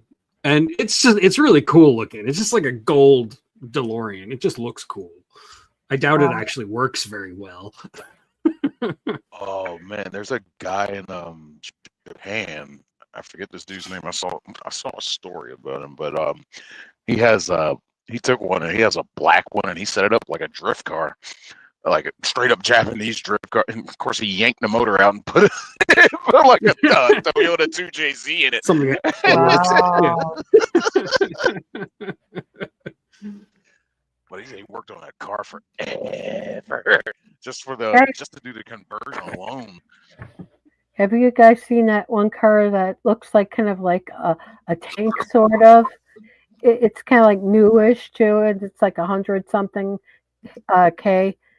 It's like kind of built like like I said, like a tank, and it's kind of almost like triangular or You're diamond talking about the shape. Cybertruck? Cybertruck? Yeah, that's it. That heavy piece of crap that you couldn't It hold looks We like- water have in? so many of them around here. I It's know, me too. ridiculous. Out here in Yeah. California, they're Everywhere. everywhere. They look like a solar panel to me. Mhm.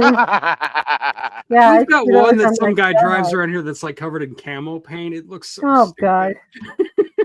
Cannot make that thing look good. They're No, heavy. it just matter looks what like you a do. solar panel. That's all it looks like. It looks like Mm. back in the N64 days. It looks like a low polygon version of a truck, you know? Yeah. Yeah. I'll see one like every day, and I've never seen one hauling anything. No, of course not. Yeah. Oh no. I saw one at Folsom Lake in Sacramento. They were backing a jet ski into the water, and it didn't A have jet enough ski. power to get up the bankment, and it went Wow. into the river. It That's went into sad. the river. They had to come Oh my pull God. it out. Oh my It went God. into the lake. Like it didn't have enough Total. power to get up the boat ramp. Oh my God. What a piece of crap. It was a jet ski. Okay, Oh, the Zach, we first- see you. The first time Ford and Chevy truck owners came together and laughed. Thank you, Wash. I say my answer for number 5 real quick. Oh, okay. Number 5 was the manual or automatic. Yeah. Oh God, make it big. This is gonna be hilarious. Oh my God. Yeah, here we go. I already know where your mind is going to. Eh,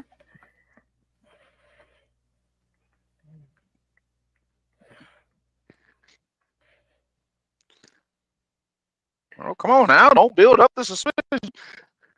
Go Zach. Number 4. Zach. Number 4. Oh, okay. Go ahead. Number 4. That's what's the scariest or weirdest thing that's happened to you in a car? Go for it. Scariest thing that's ever happened to me in a car? Buckle up, because it wasn't a crash, a near miss, or even a wild animal on the road. No, my right arm decided it was going to be the horror show. There I was, just casually driving around with my dad, minding my own business, when suddenly my right arm said, "Surprise." Act possessed now. Out of nowhere, it started twitching, jerking, and flinging itself around like it was trying to flag down a UFO or conduct an invisible orchestra. While my hand hit the blinker, left, then right, then left again, like I was trying to confuse the car behind me into thinking I was preparing for takeoff. I smacked the radio and cranked the volume up to max, blasting polka music because that's what randomly plays when you accidentally hit scan 3 times in a row. Car sounded like a clown funeral and looked like it was being driven by someone battling an invisible octopus. At one point, my arm swung over and slapped the visor down so hard it nearly knocked my glasses off. I in the car next to me looked over like, "Are you okay?" All I could do was give him a thumbs up, with my left hand, while my right punched the air like it was in a bar fight. Honestly, nothing's technically gone wrong in a car for me, but this arm? It's a jump scare waiting to happen. Forget horror movies. You haven't known fear until your own limb tries to yeet you into the windshield during a smooth right turn. You pee out. You're in rare form tonight. Zach. Yeah, he He is is. very creative. I'm loving it. BBB, let's Absolutely loving it. BBB, let's finish the last question. You still have to Okay. Okay. answer. Yeah, you still haven't If answered you question could- 3. Okay, give me a second. Dum, da, dum, dum. Okay, I'm ready. Okay, question 3 was, if you could drive any car for one day, what would it be and where would you take it?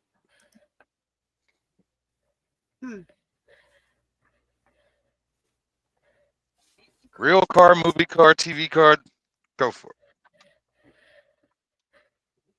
If you pick the DeLorean from Back to the Future, it's kind of a cheater because Yeah, You know, no, the that's day can not be what forever. No. I'm thinking If I could drive any car for a day, it would be my grandfather's car that he sold, that he was forced to sell. Oh. I figured you'd answer that, yeah. You're going to make Buff cry. It's true, though. Right? It's so true because, like, it's the car that meant the most to me. I wish, like, if I had another year, my grandpa would have that would have been my first car. Wow.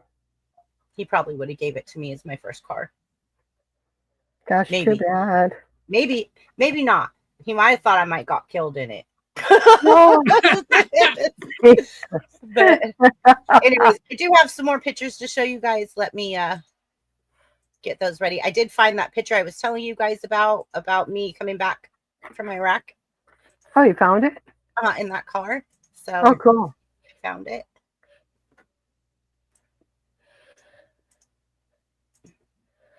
Get to see a woman in uniform.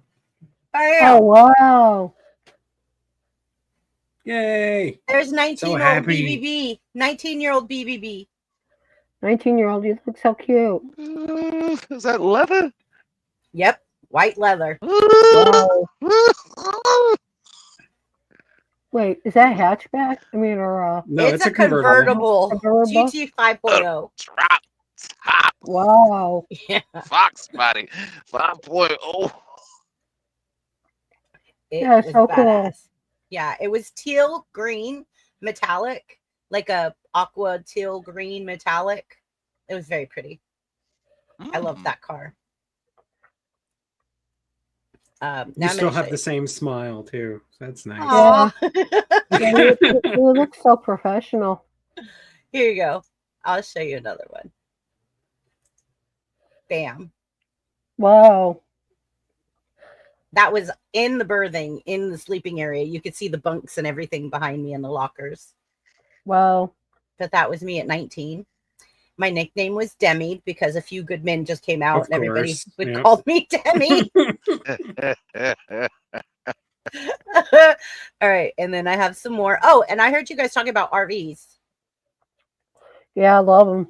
My Yes. The police brother, have got themselves an RV. my brother has a really nice camper trailer. It's a pull behind tow trailer, but anyways, he has a fireplace and a big screen TV in his, and it has an outdoor kitchen and an ice maker and like everything. It's so nice. It sounds so really nice. cool. Mine, yeah, it has a side thing that drops down, and it has an ice maker, and you could make beverages. Hello, beverages. You have the blender in there, so you can make margaritas. Like, I'm like, this is glamping. Yeah. This is total glamping. Glamping. And the last time I went with my brother, I'll take oh it. boy, the last time I went with my brother camping, we were all at his campsite, because he has a really, really nice big trailer, and it has the washer dryer and everything in it as well. Wow. It's like a really, really nice camper trailer with the pop outs and everything. That is And, so cool. I have a camper, but mine's 18 foot, no pop outs. Two people can't walk past each other. It's just, it has a nice double sized bed in the front, a 2-burner stove, a little sink, a little kitchenette, a refrigerator, and then a little table up front with a bathroom with only a toilet and a shower. There is not even a sink in there. However, it's enough for me when I go camping. Like, I'm off the ground. Anyways, we're all at my brother's campsite, and here comes a bear. A bear. I grab my dog, and we are all trying to like run into my brother's camper. We're trying to run each other over to get into this camper trailer. Oh, There's no. a bear coming up to the camp, and we're like, whoa! We just all abandoned. Vacate. We're in that camper so fast. It was like 10 people. We're in that camper so fast. It was super funny. But I'll show you guys my camper. I don't have pictures of my brother's, but this is my baby. And there's my that's GMC train. There's my That is GMC. cool. Oh, Yeah. Yeah, it's nice. oh no, So that's no wonder your that's check my engine light is on. baby. Oh, you got, yeah, that's neat. You got the awning on it. Yeah, so that's my baby. And I've and then if you look, that little trailer behind it is also mine. Oh, cool. So I have a pull Oh, I behind. hate you people. Why? You don't know how many bad experiences I've had with people pulling a trailer, pulling another trailer because they don't know what they're Oh, doing. no, I'm it's sure not you know what pulling. you're doing. No, it's not pulling it. It's just behind it. I don't ever pull a trailer with another trailer. Okay. All right. No, One of them. it was just I parked it there, and my little other trailer was behind it. Wow. But no, I would never pull a trailer with a trailer. That's all bad juju. That's asking for problems. Yeah. That's asking for problems. Okay, here. I'll show you guys one last one. This is when we went to Fort Bragg last year. Wow. Very I cool. like the carpet. That Yeah. looks fun. It Mhm. is. And that's my baby. And then see, I have a 2-chair like love seat for me and my daughter. And we don't, Aw. yeah, and we put the rug out so that we don't take dirt. Oh. We don't Yeah, take that's dirt in nice. and out of the camper. And then in the front of this, you could see that red and white checkered tablecloth. I have a Mhm. table right there with an outdoor kitchen set up and the outdoor stove and an awning so that Oh. you could see the pop-up, like the black pop-up. You can only see one line pole of it in the bottom right-hand corner. Yeah, just but barely. Mhm. yeah, but Yeah. it's an easy up that goes up over the outdoor kitchen, and I have a whole outdoor kitchen with a spice cabinet and everything. Very That's cool. nice. That's Yeah, it Of is. course fun. you do. Yeah, it is. But that's That's me. sharp. Neat. Mm-hmm. Definitely. Thanks. So am I all caught up now? I think so. Yay. Yes. Okay, so now we got to Go answer to the the next one. strangest thing that's ever happened to us in a car. Okay, I got one. I'll go ahead and answer. Make myself big. Gotta hit the button. Make me Okay. big. So, apparently, cars get struck by lightning all the time. Apparently, this is just a thing that happens. Usually, what happens is it'll hit your antenna, and it'll just go down and through your tires, and you'll be fine. Right. But every once in a while, when you get struck by lightning and you're in a car, it will actually do all kinds of weird things to your car. I mentioned that my first car was a Dodge Spirit and that I had to have it replaced a couple of years after I got it. The reason for that is because it got struck by lightning in the middle of a Florida thunderstorm. Wow. And I was going about 65 miles an hour on the interstate. And I saw the flash. I didn't hear anything. Like I think it was just so loud that I didn't process it. And my car basically shut off. Like all the fuses got blown. And I had to, my power steering went out. My brakes were kind of weird.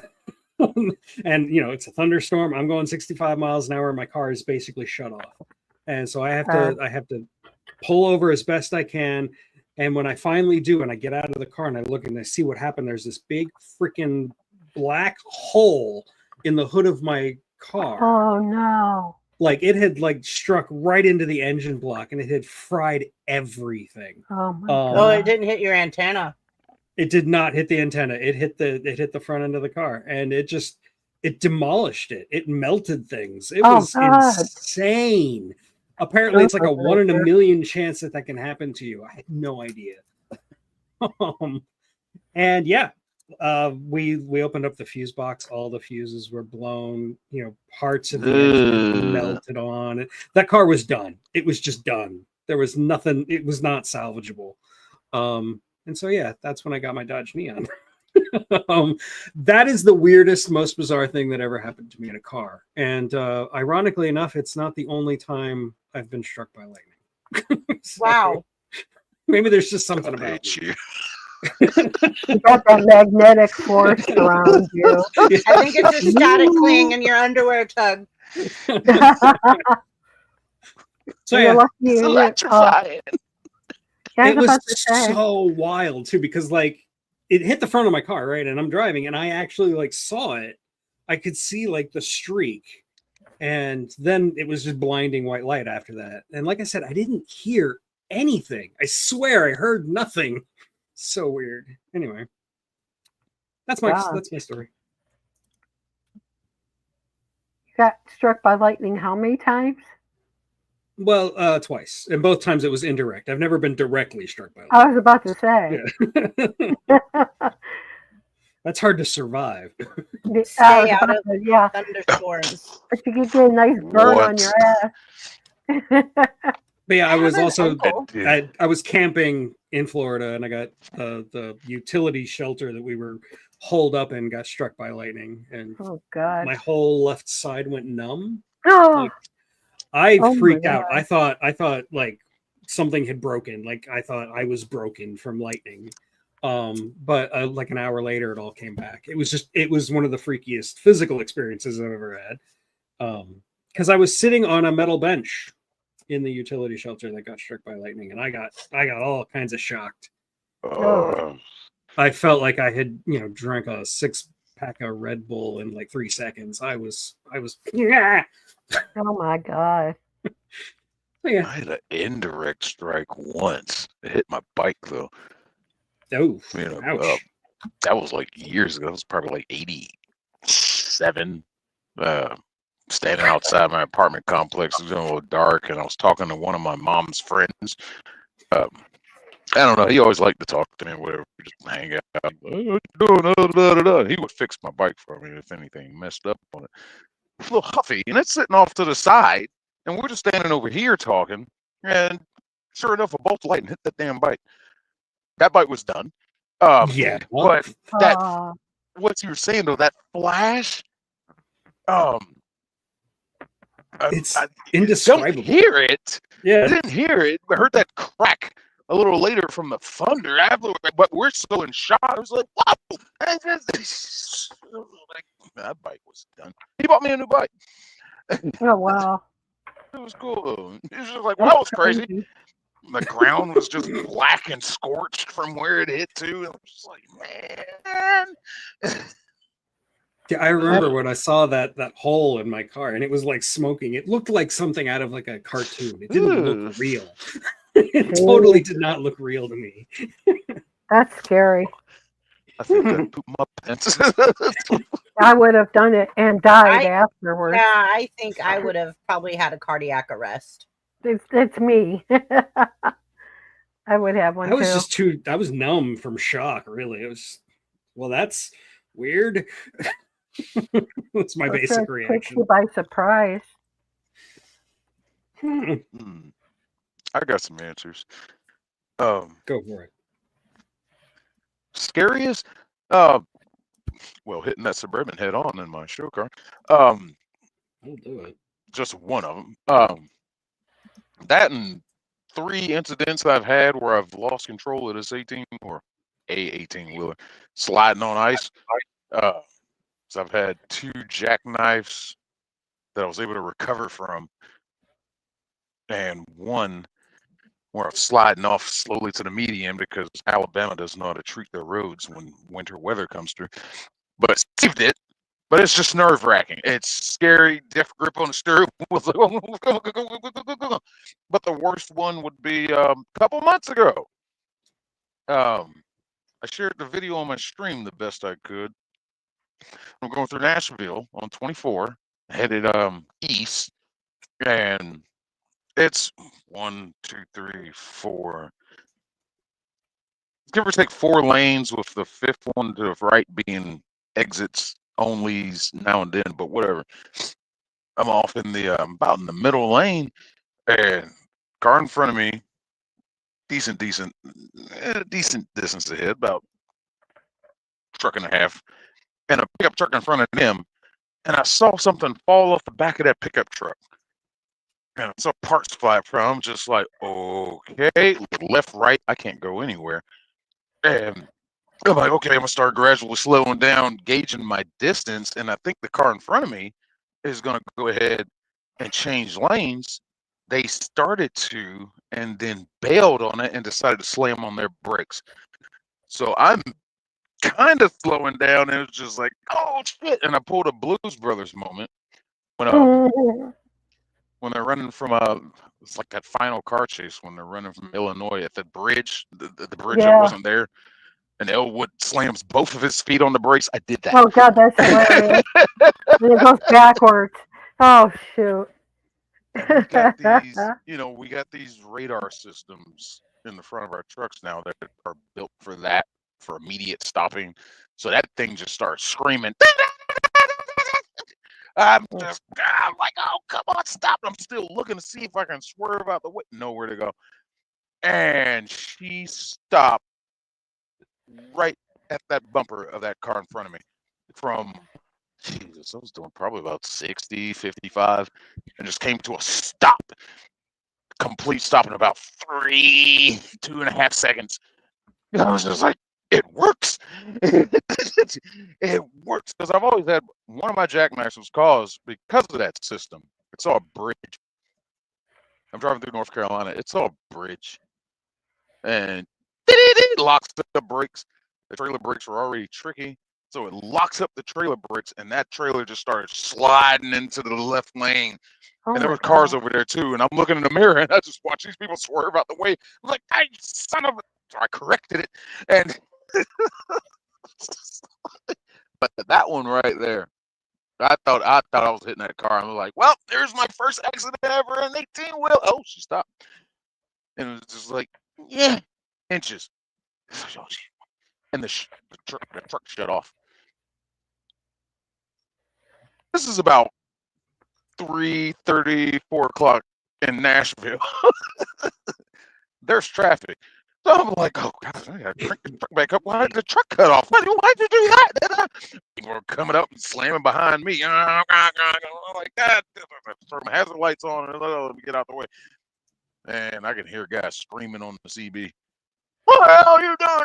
That just cussing me out every lift. I'm like, hey, this is what happened. Did you see that truck with stuff that fell off? No, you didn't see that because I did.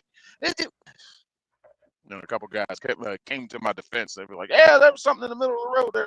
I saw the whole thing and this, So I got some apologies. And I was like, ugh. That was nerve-wracking. Weirdest thing. Me, my ex-fiance or ex-wife, whatever, and a buddy of my buddy that was in the head-on collision with the Suburban. He was with us. We had a smoking road that basically, it's like this just random road that goes up on the south side of Atlanta. It goes up behind this one of our big landfills. And the peak of it is like we start, we light the marijuana cigar at a certain period. By the time we get to that certain point, we'll be done with it, and it crests a little bit, and you can see a beautiful skyline of Atlanta. Wow. So we do that road a lot. One night, there's a certain curve we're going around. We're smoking, I got the windows up, whatever, hot boxing. And I see some blue lights flickering off the trees. I was just like, oh, yo, roll into the middle. Threw it out. Smoke just coming out the car. And we get to a police roadblock. Here we go. Well, we're going to jail.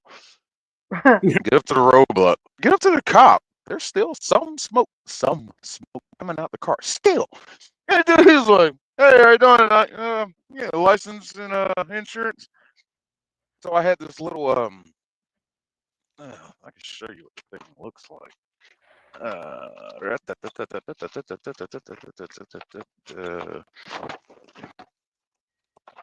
is it? There it is. Like a thing like this that folds up like that and shows information like that. So I have my license and insurance in this thing. So I pull that out and get my insurance card. I'm like, well, here's my insurance.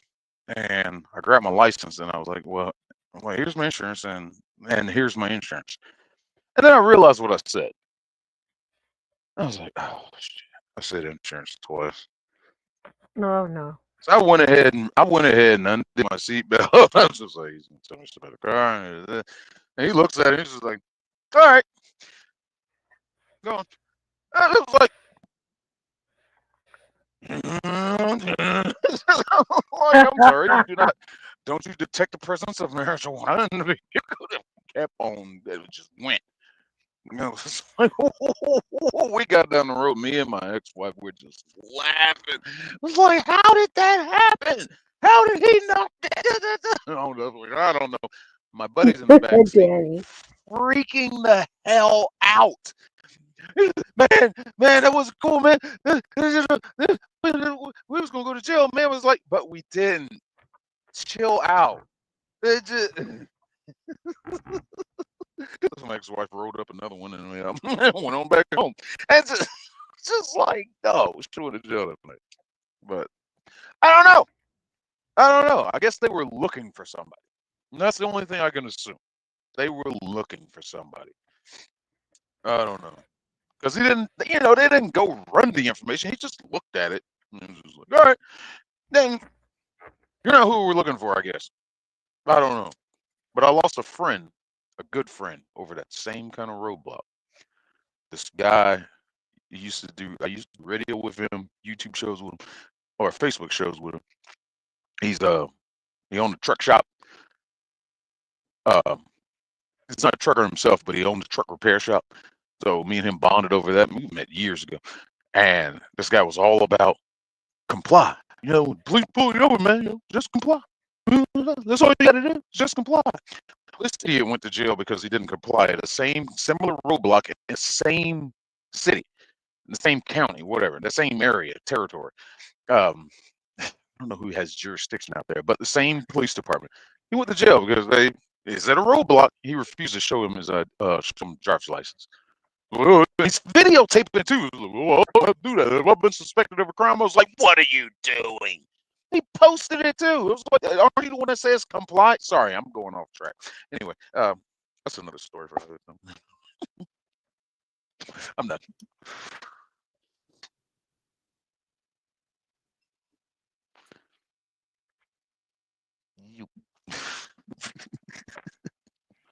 Next. Okay, hey, I want to show you guys something. Okay. So this is my grandma standing by one of my grandpa's cars that he rebuilt. Can someone tell me what kind of car is this? Is this a Nova or an old Chevy? See the Bondo on the back where my grandpa was working on it? Let me look at it on my tablet because I can barely see it on my phone.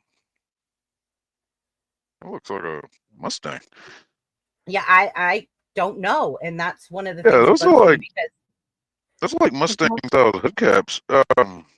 yeah, my grandpa. See, he was working on the back. See the Bondo. He was repairing the body on that car. That could be a Camaro too. Looking at That's that what I back said. window. Yeah, I was like, I think it's a Camaro. Yeah, that back window looks very Camaro. Those hood Yeah. caps look Mustang. I don't think Mustang put a tire that fat. The Camaros would have put a tire that fat on it. But see, my grandma loved classic cars too. But once my grandpa started rebuilding them and stuff. Wait, there's that curve. Yeah, I think that's a Camaro. I think that's like I a think it's a Camaro too. 67. Yeah. Like But my grandpa would 66. rebuild cars. So see all the Bondo on the back that he was working on that car? Good old Bondo. Yeah, my grandpa was good with Bondo though. He you couldn't even tell. He was pristine with it. But yeah, my grandma. Okay. You gotta make Bondo your bitch, Yeah. basically. Yeah, no, really. Bondo's kind of a weird substance. So And then there's fiberglass. yeah, exactly. Nasty stuff. Brad says it's a Firebird. My friend Brad. Firebird? Oh, Let me bring that up again. Firebird. The Mercury equal to a Mustang. Thank you, Brad. It's very helpful. Is that why he was texting me? No, he's texting me for another reason.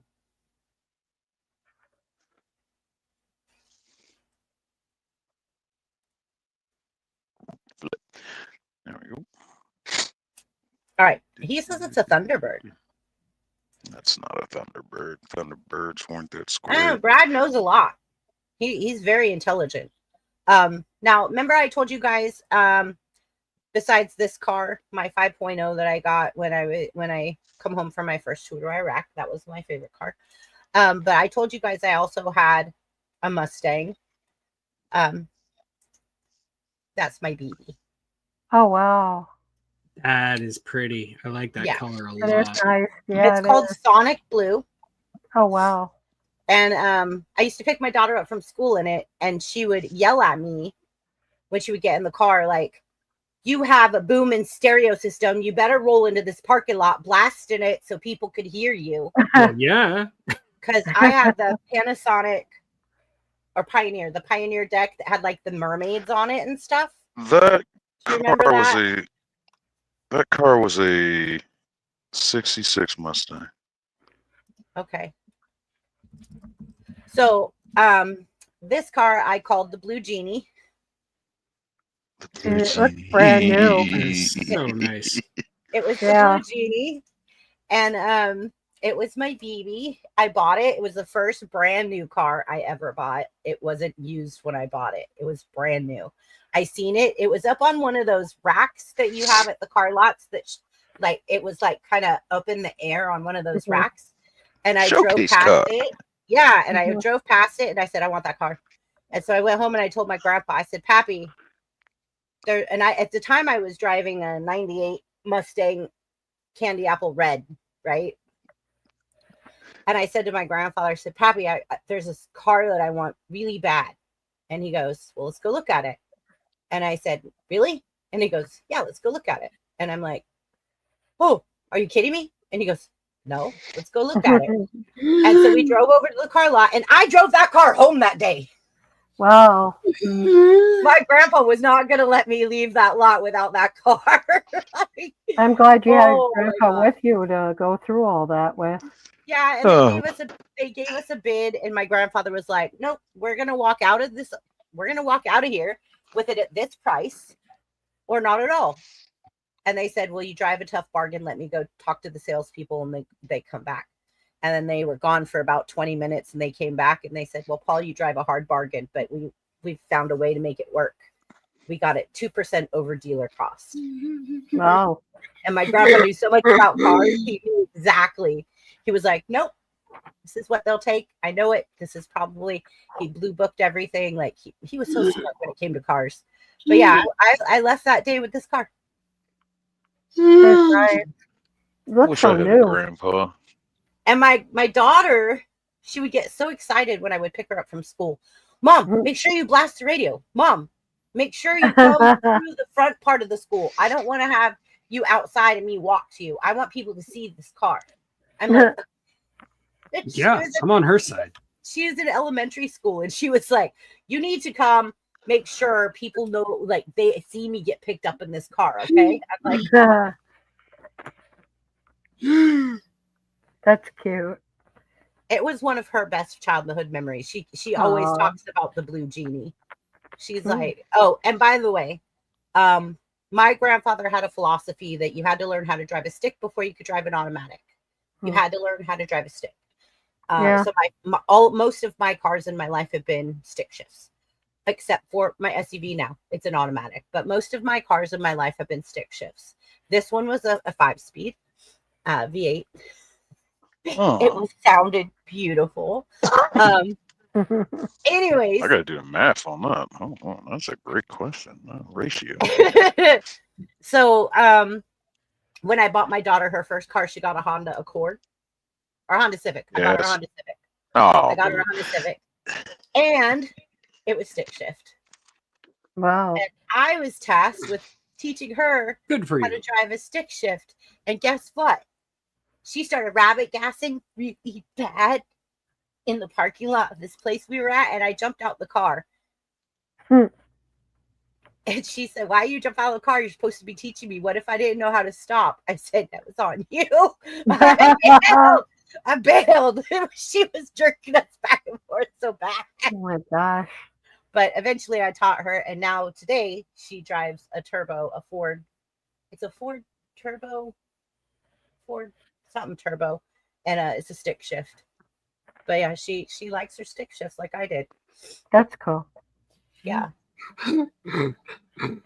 I'm sweating. My eyeballs are sweating. Mine are getting heavy. Like, Yeah. We could go ahead and wrap up if you guys are almost done. yeah, for Stick me, it's shift or almost automatic? 12. Yeah, I'll just say stick shift That's all the way. that's the fourth Mhm. question, or the fifth question, isn't it? Manual or automatic? Which side Yeah. are you on? Yeah. Stick shift, 100%. Well, I don't like own a stick. stick shift now, but I yeah, you have prefer a better stick control. shift over an automatic, but I Me do too. think an automatic is much better in big Mhm. cities with lots of traffic. Yeah. True. When I had a stick shift in San Francisco, Alameda, when I was in the Navy, oh my God, you get stuck in that I traffic. will say a stick shift in San Francisco is very different from a stick shift in Florida. Yes. Yeah. Yeah. Ah! For sure. A stick shift in San Francisco is different. Anyways. You got her good there. Tug. Oh, oh, breathe. She's turning red. I know.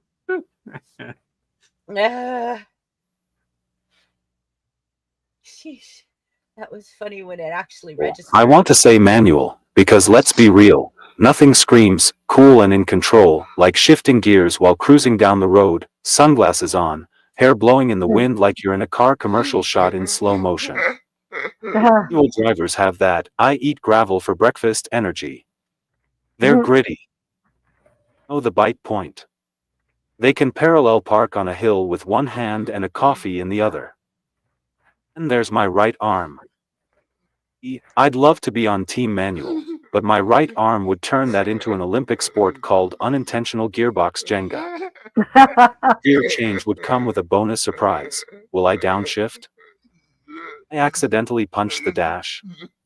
Will I slap myself in the face while trying to hit second? Mystery every time, and not the good kind.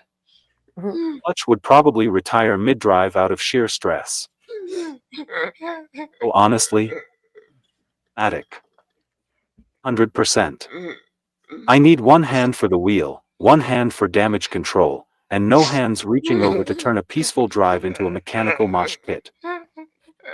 Automatics give me the freedom to enjoy snacks, vibe to music, and, most importantly, avoid an unscheduled uppercut to my own chin from a rogue elbow. Short, manuals are cool, but automatics are safe, for everyone involved. UP out. You're bringing some great energy tonight, Zach. Mhm. I'm loving it. Definitely. Zach, you're Okay. Okay, so I've had 11 vehicles, and Wow. 6 were automatic, 5 were stick shift. But We're talking actual like stick shift, not the stupid flappy panel thing. Yeah, no actual shifting. Yeah. just making sure. I just have to double check. The when it came to like personal cars, yeah, I'll take a stick. This world, I learned in a manual, and bumper to bumper city traffic is a pain in the butt. But being being in control, going through mountains and stuff, awesome to have a manual. Then they put me in an automatic. Great in city driving. Mountains, they suck. So it's like they balance each other out. And you gotta push that heavy ass clutch in all the time. If I had a preference, that's a tough one. I mean, manuals are easier to work on. Automatics got like 7,000 parts. I'm gonna go manual. Let's just go manual. Yeah. Mhm. In the manual, I feel like I have more control. Yeah, Yes. me too. Absolutely. Easy. And I feel like I could feel the road better.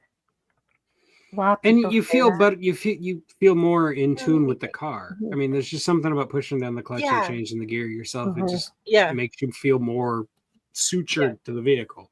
Mhm. Yeah.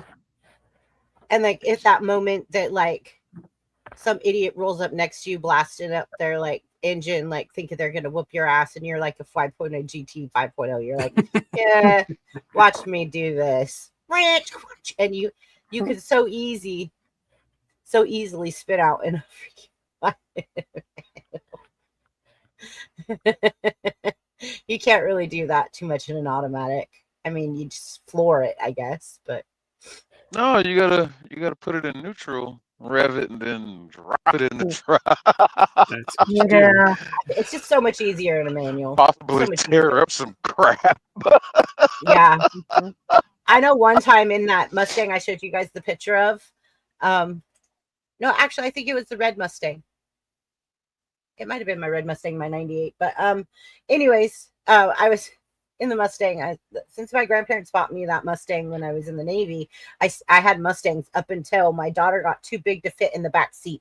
And her head was hitting the glass and her legs were too long, and I ended up changing up for an SUV. So anyways, so we pulled up to the stoplight, and it was raining, and somehow my back wheels were on the actual crosswalk like lines, right? Like the lines that go across.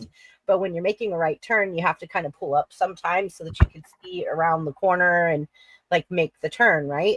So you pull up, and for some reason my back tires were sitting on the crosswalk paint.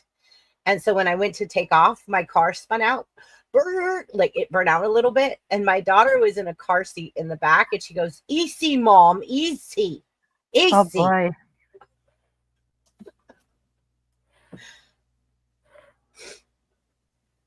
I think we were listening to Eminem. Mhm. My daughter loves Eminem. Mm. All right, I'm done, guys. I'm sleepy. And I'm Now you're making me a little sleepy. Yeah. bit nauseous from the heat here. Oh no. I'm not You feeling should probably take a Oh. shower some before you go to sleep. Yeah. I gotta mention one more car. Go ahead, Okay, go Chick. for it. Go, Buff. My favorite race car. Okay, go ahead. Speaking of manual automatic, this car was the first car. Well, I first learned how to drive stick in a what was the Suzuki Samurais. Young age though, but I wasn't too good at it. And when I wrecked my show car, that's totaled it out. They totaled it out and took the check. So my Asian brother, my mechanic, taught me everything. He talked me into getting it was a 91 Acura Integra 5-speed from California. This guy we found it in Atlanta. This white dude was selling it. Let's just say rich white boy. I was like, why are you selling it? And he just points over to his Range Rover and he's just like, I just kind of don't need it anymore. I was like, all right, cool. Gave me a great deal on it. The car was in great shape. So I'm like, all right, cool. So I bought it from him. And my mechanic had to drive it home because I didn't know how to drive a stick. So we went out to our high school football stadium. Well, the stadium we played at, a couple schools use it, whatever. They got a big parking lot. And he took me out there and, like, for 2 days, taught me how to drive a stick until I was good at it. I was like, all right, cool. I can drive it now. he had to come over to my spot and get the car with me because I couldn't drive it. And I finally learned how to drive it. And I got better and better and better at it. And I was like, all right, cool. He's like, you can drive it now? I was like, yeah. He's like, all right, this is where the fun begins. And what are you talking about? And we started building that car. We took the motor out of it. It had like a 1.6 in it, I think. We put a 1.8 in it. We did full exhaust. Put cams in it. Changed all the lifters, pistons, everything. Rebuilt it. So, all JDM. Shit, dude. Japanese direct market. And I left it at stock height. Put a stage 3 6-puck transmission or clutching it. That thing would chirp you could chirp that son of a bitch all the way to 5th gear. Like, this is ridiculous. And he's just like, yeah, good job. Yo, nobody could fuck me unless you were spraying. Nobody messed with it. I was smoking Mustang 5.0s, Camaros, everybody. It was like I ended up sanding the car down and rattle can spray painted it just to make it look like it was under construction. But everybody ignored that giant exhaust on the back. They had a nice wide mouth window. I put a pseudo on that one too. Guys would challenge me all the time, and I'd smoke them. The car's still sitting at stock height. Smoke them.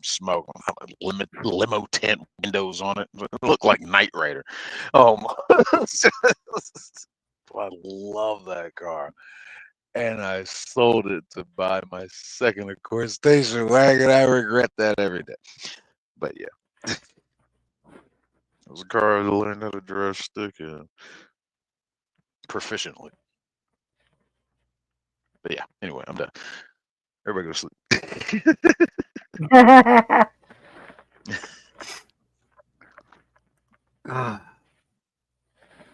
Oops, sorry. Oh, that's the car we was in when we went to that roadblock. Yeah. All right, everyone, tell us when your next show is, where we can find you, information about your channel, and if you guys, if you notice, Wajam has already dropped the links for everybody. Thank you so much, Wajamin. You're amazing. Our link slinger, managing mod, Wajamin. Wajamin rules. Wajamin. I hope you like Wajamin too. Oh God, I'm sweating to death. Okay, well, I actually do not have a stream tomorrow. I'm taking the week off. Happy 20th anniversary, Tug. My wife and I are having a 20th anniversary celebration. And I do have a remastered version of my Invisible Man review popping up on my channel tomorrow. Cool. And that's it for now. In the next couple of weeks, I've got a bunch of Superman reviews coming out. But really, you're not going to see much of me until next week. So, Cool. All right. Tracy? I think I'm going to do a live in the next couple days. And I'm going to be posting something about one of my favorite TV shows. Okay, which is? It's a show that was based in Australia, and it's about a woman's prison, and it turned out to be a soap opera. Oh wow! So yeah, but I'll go into more of it. I don't want to give my whole thing away. No, that's fine. Sick, Buff. I see Zach's working on his. He's so serious over there. I don't plan. I'm at Sick 2210 on YouTube, baby. This internet. Stream, I don't know. Almost did one last night because I found randomly just stuff. Yeah, I can't plan randomly. Yeah, I just can't. Shane's random. So I'll try to. You have to ring his bell to know when he goes live. Yeah, I'll try to. I do love popping in occasionally, especially when you're watching the cop videos. Yeah, I'll try to put one out about an hour ahead before I do one if I know I can. But yeah, right now I don't know. I don't know where I'm gonna be tomorrow. It could be tomorrow. I don't know. I have a hair appointment tomorrow. I'll get my hair did. You watch the replay. You have a good time with that. I will. That doesn't happen to me very often. I don't need to get my hair done very often. Look at this. I have no hair. I'm becoming an old lady. Yeah, but the ears will make up for the hair. Excuse me. Okay, Zach. Going to be live tomorrow at 6:30 Eastern, 3:30 Pacific. Going to be doing a prayer request for a missing person that Battlefield's team is searching for. Cool. That's cool, Zach. That's cool. Real cool. All right, I'm done. I need air. Okay, well, let's say au revoir. I need air. Bye bye. Bye bye. Bye, Bye, bye. everyone. Guten Thank you Tag. for joining us. We'll be happy, honored, and complimented that you're here. We'll see you next week, same time, same great channel. Down in the ground where the spuds all grow, there's a happy little tuber stealing the show. On the YouTube stage, watch it shine so bright. This creative spud's got its goals in sight. Goals in sight, shining bright. I'm a happy little tuber growing every day, spreading laughs and knowledge in a spudly way. From roots to shoots, I'm reaching for the sky. This potato's on a mission. Don't ask me why. On a mission, reaching high. Some spuds stay still, hiding in the dirt, but this tuber's climbing, proving its worth.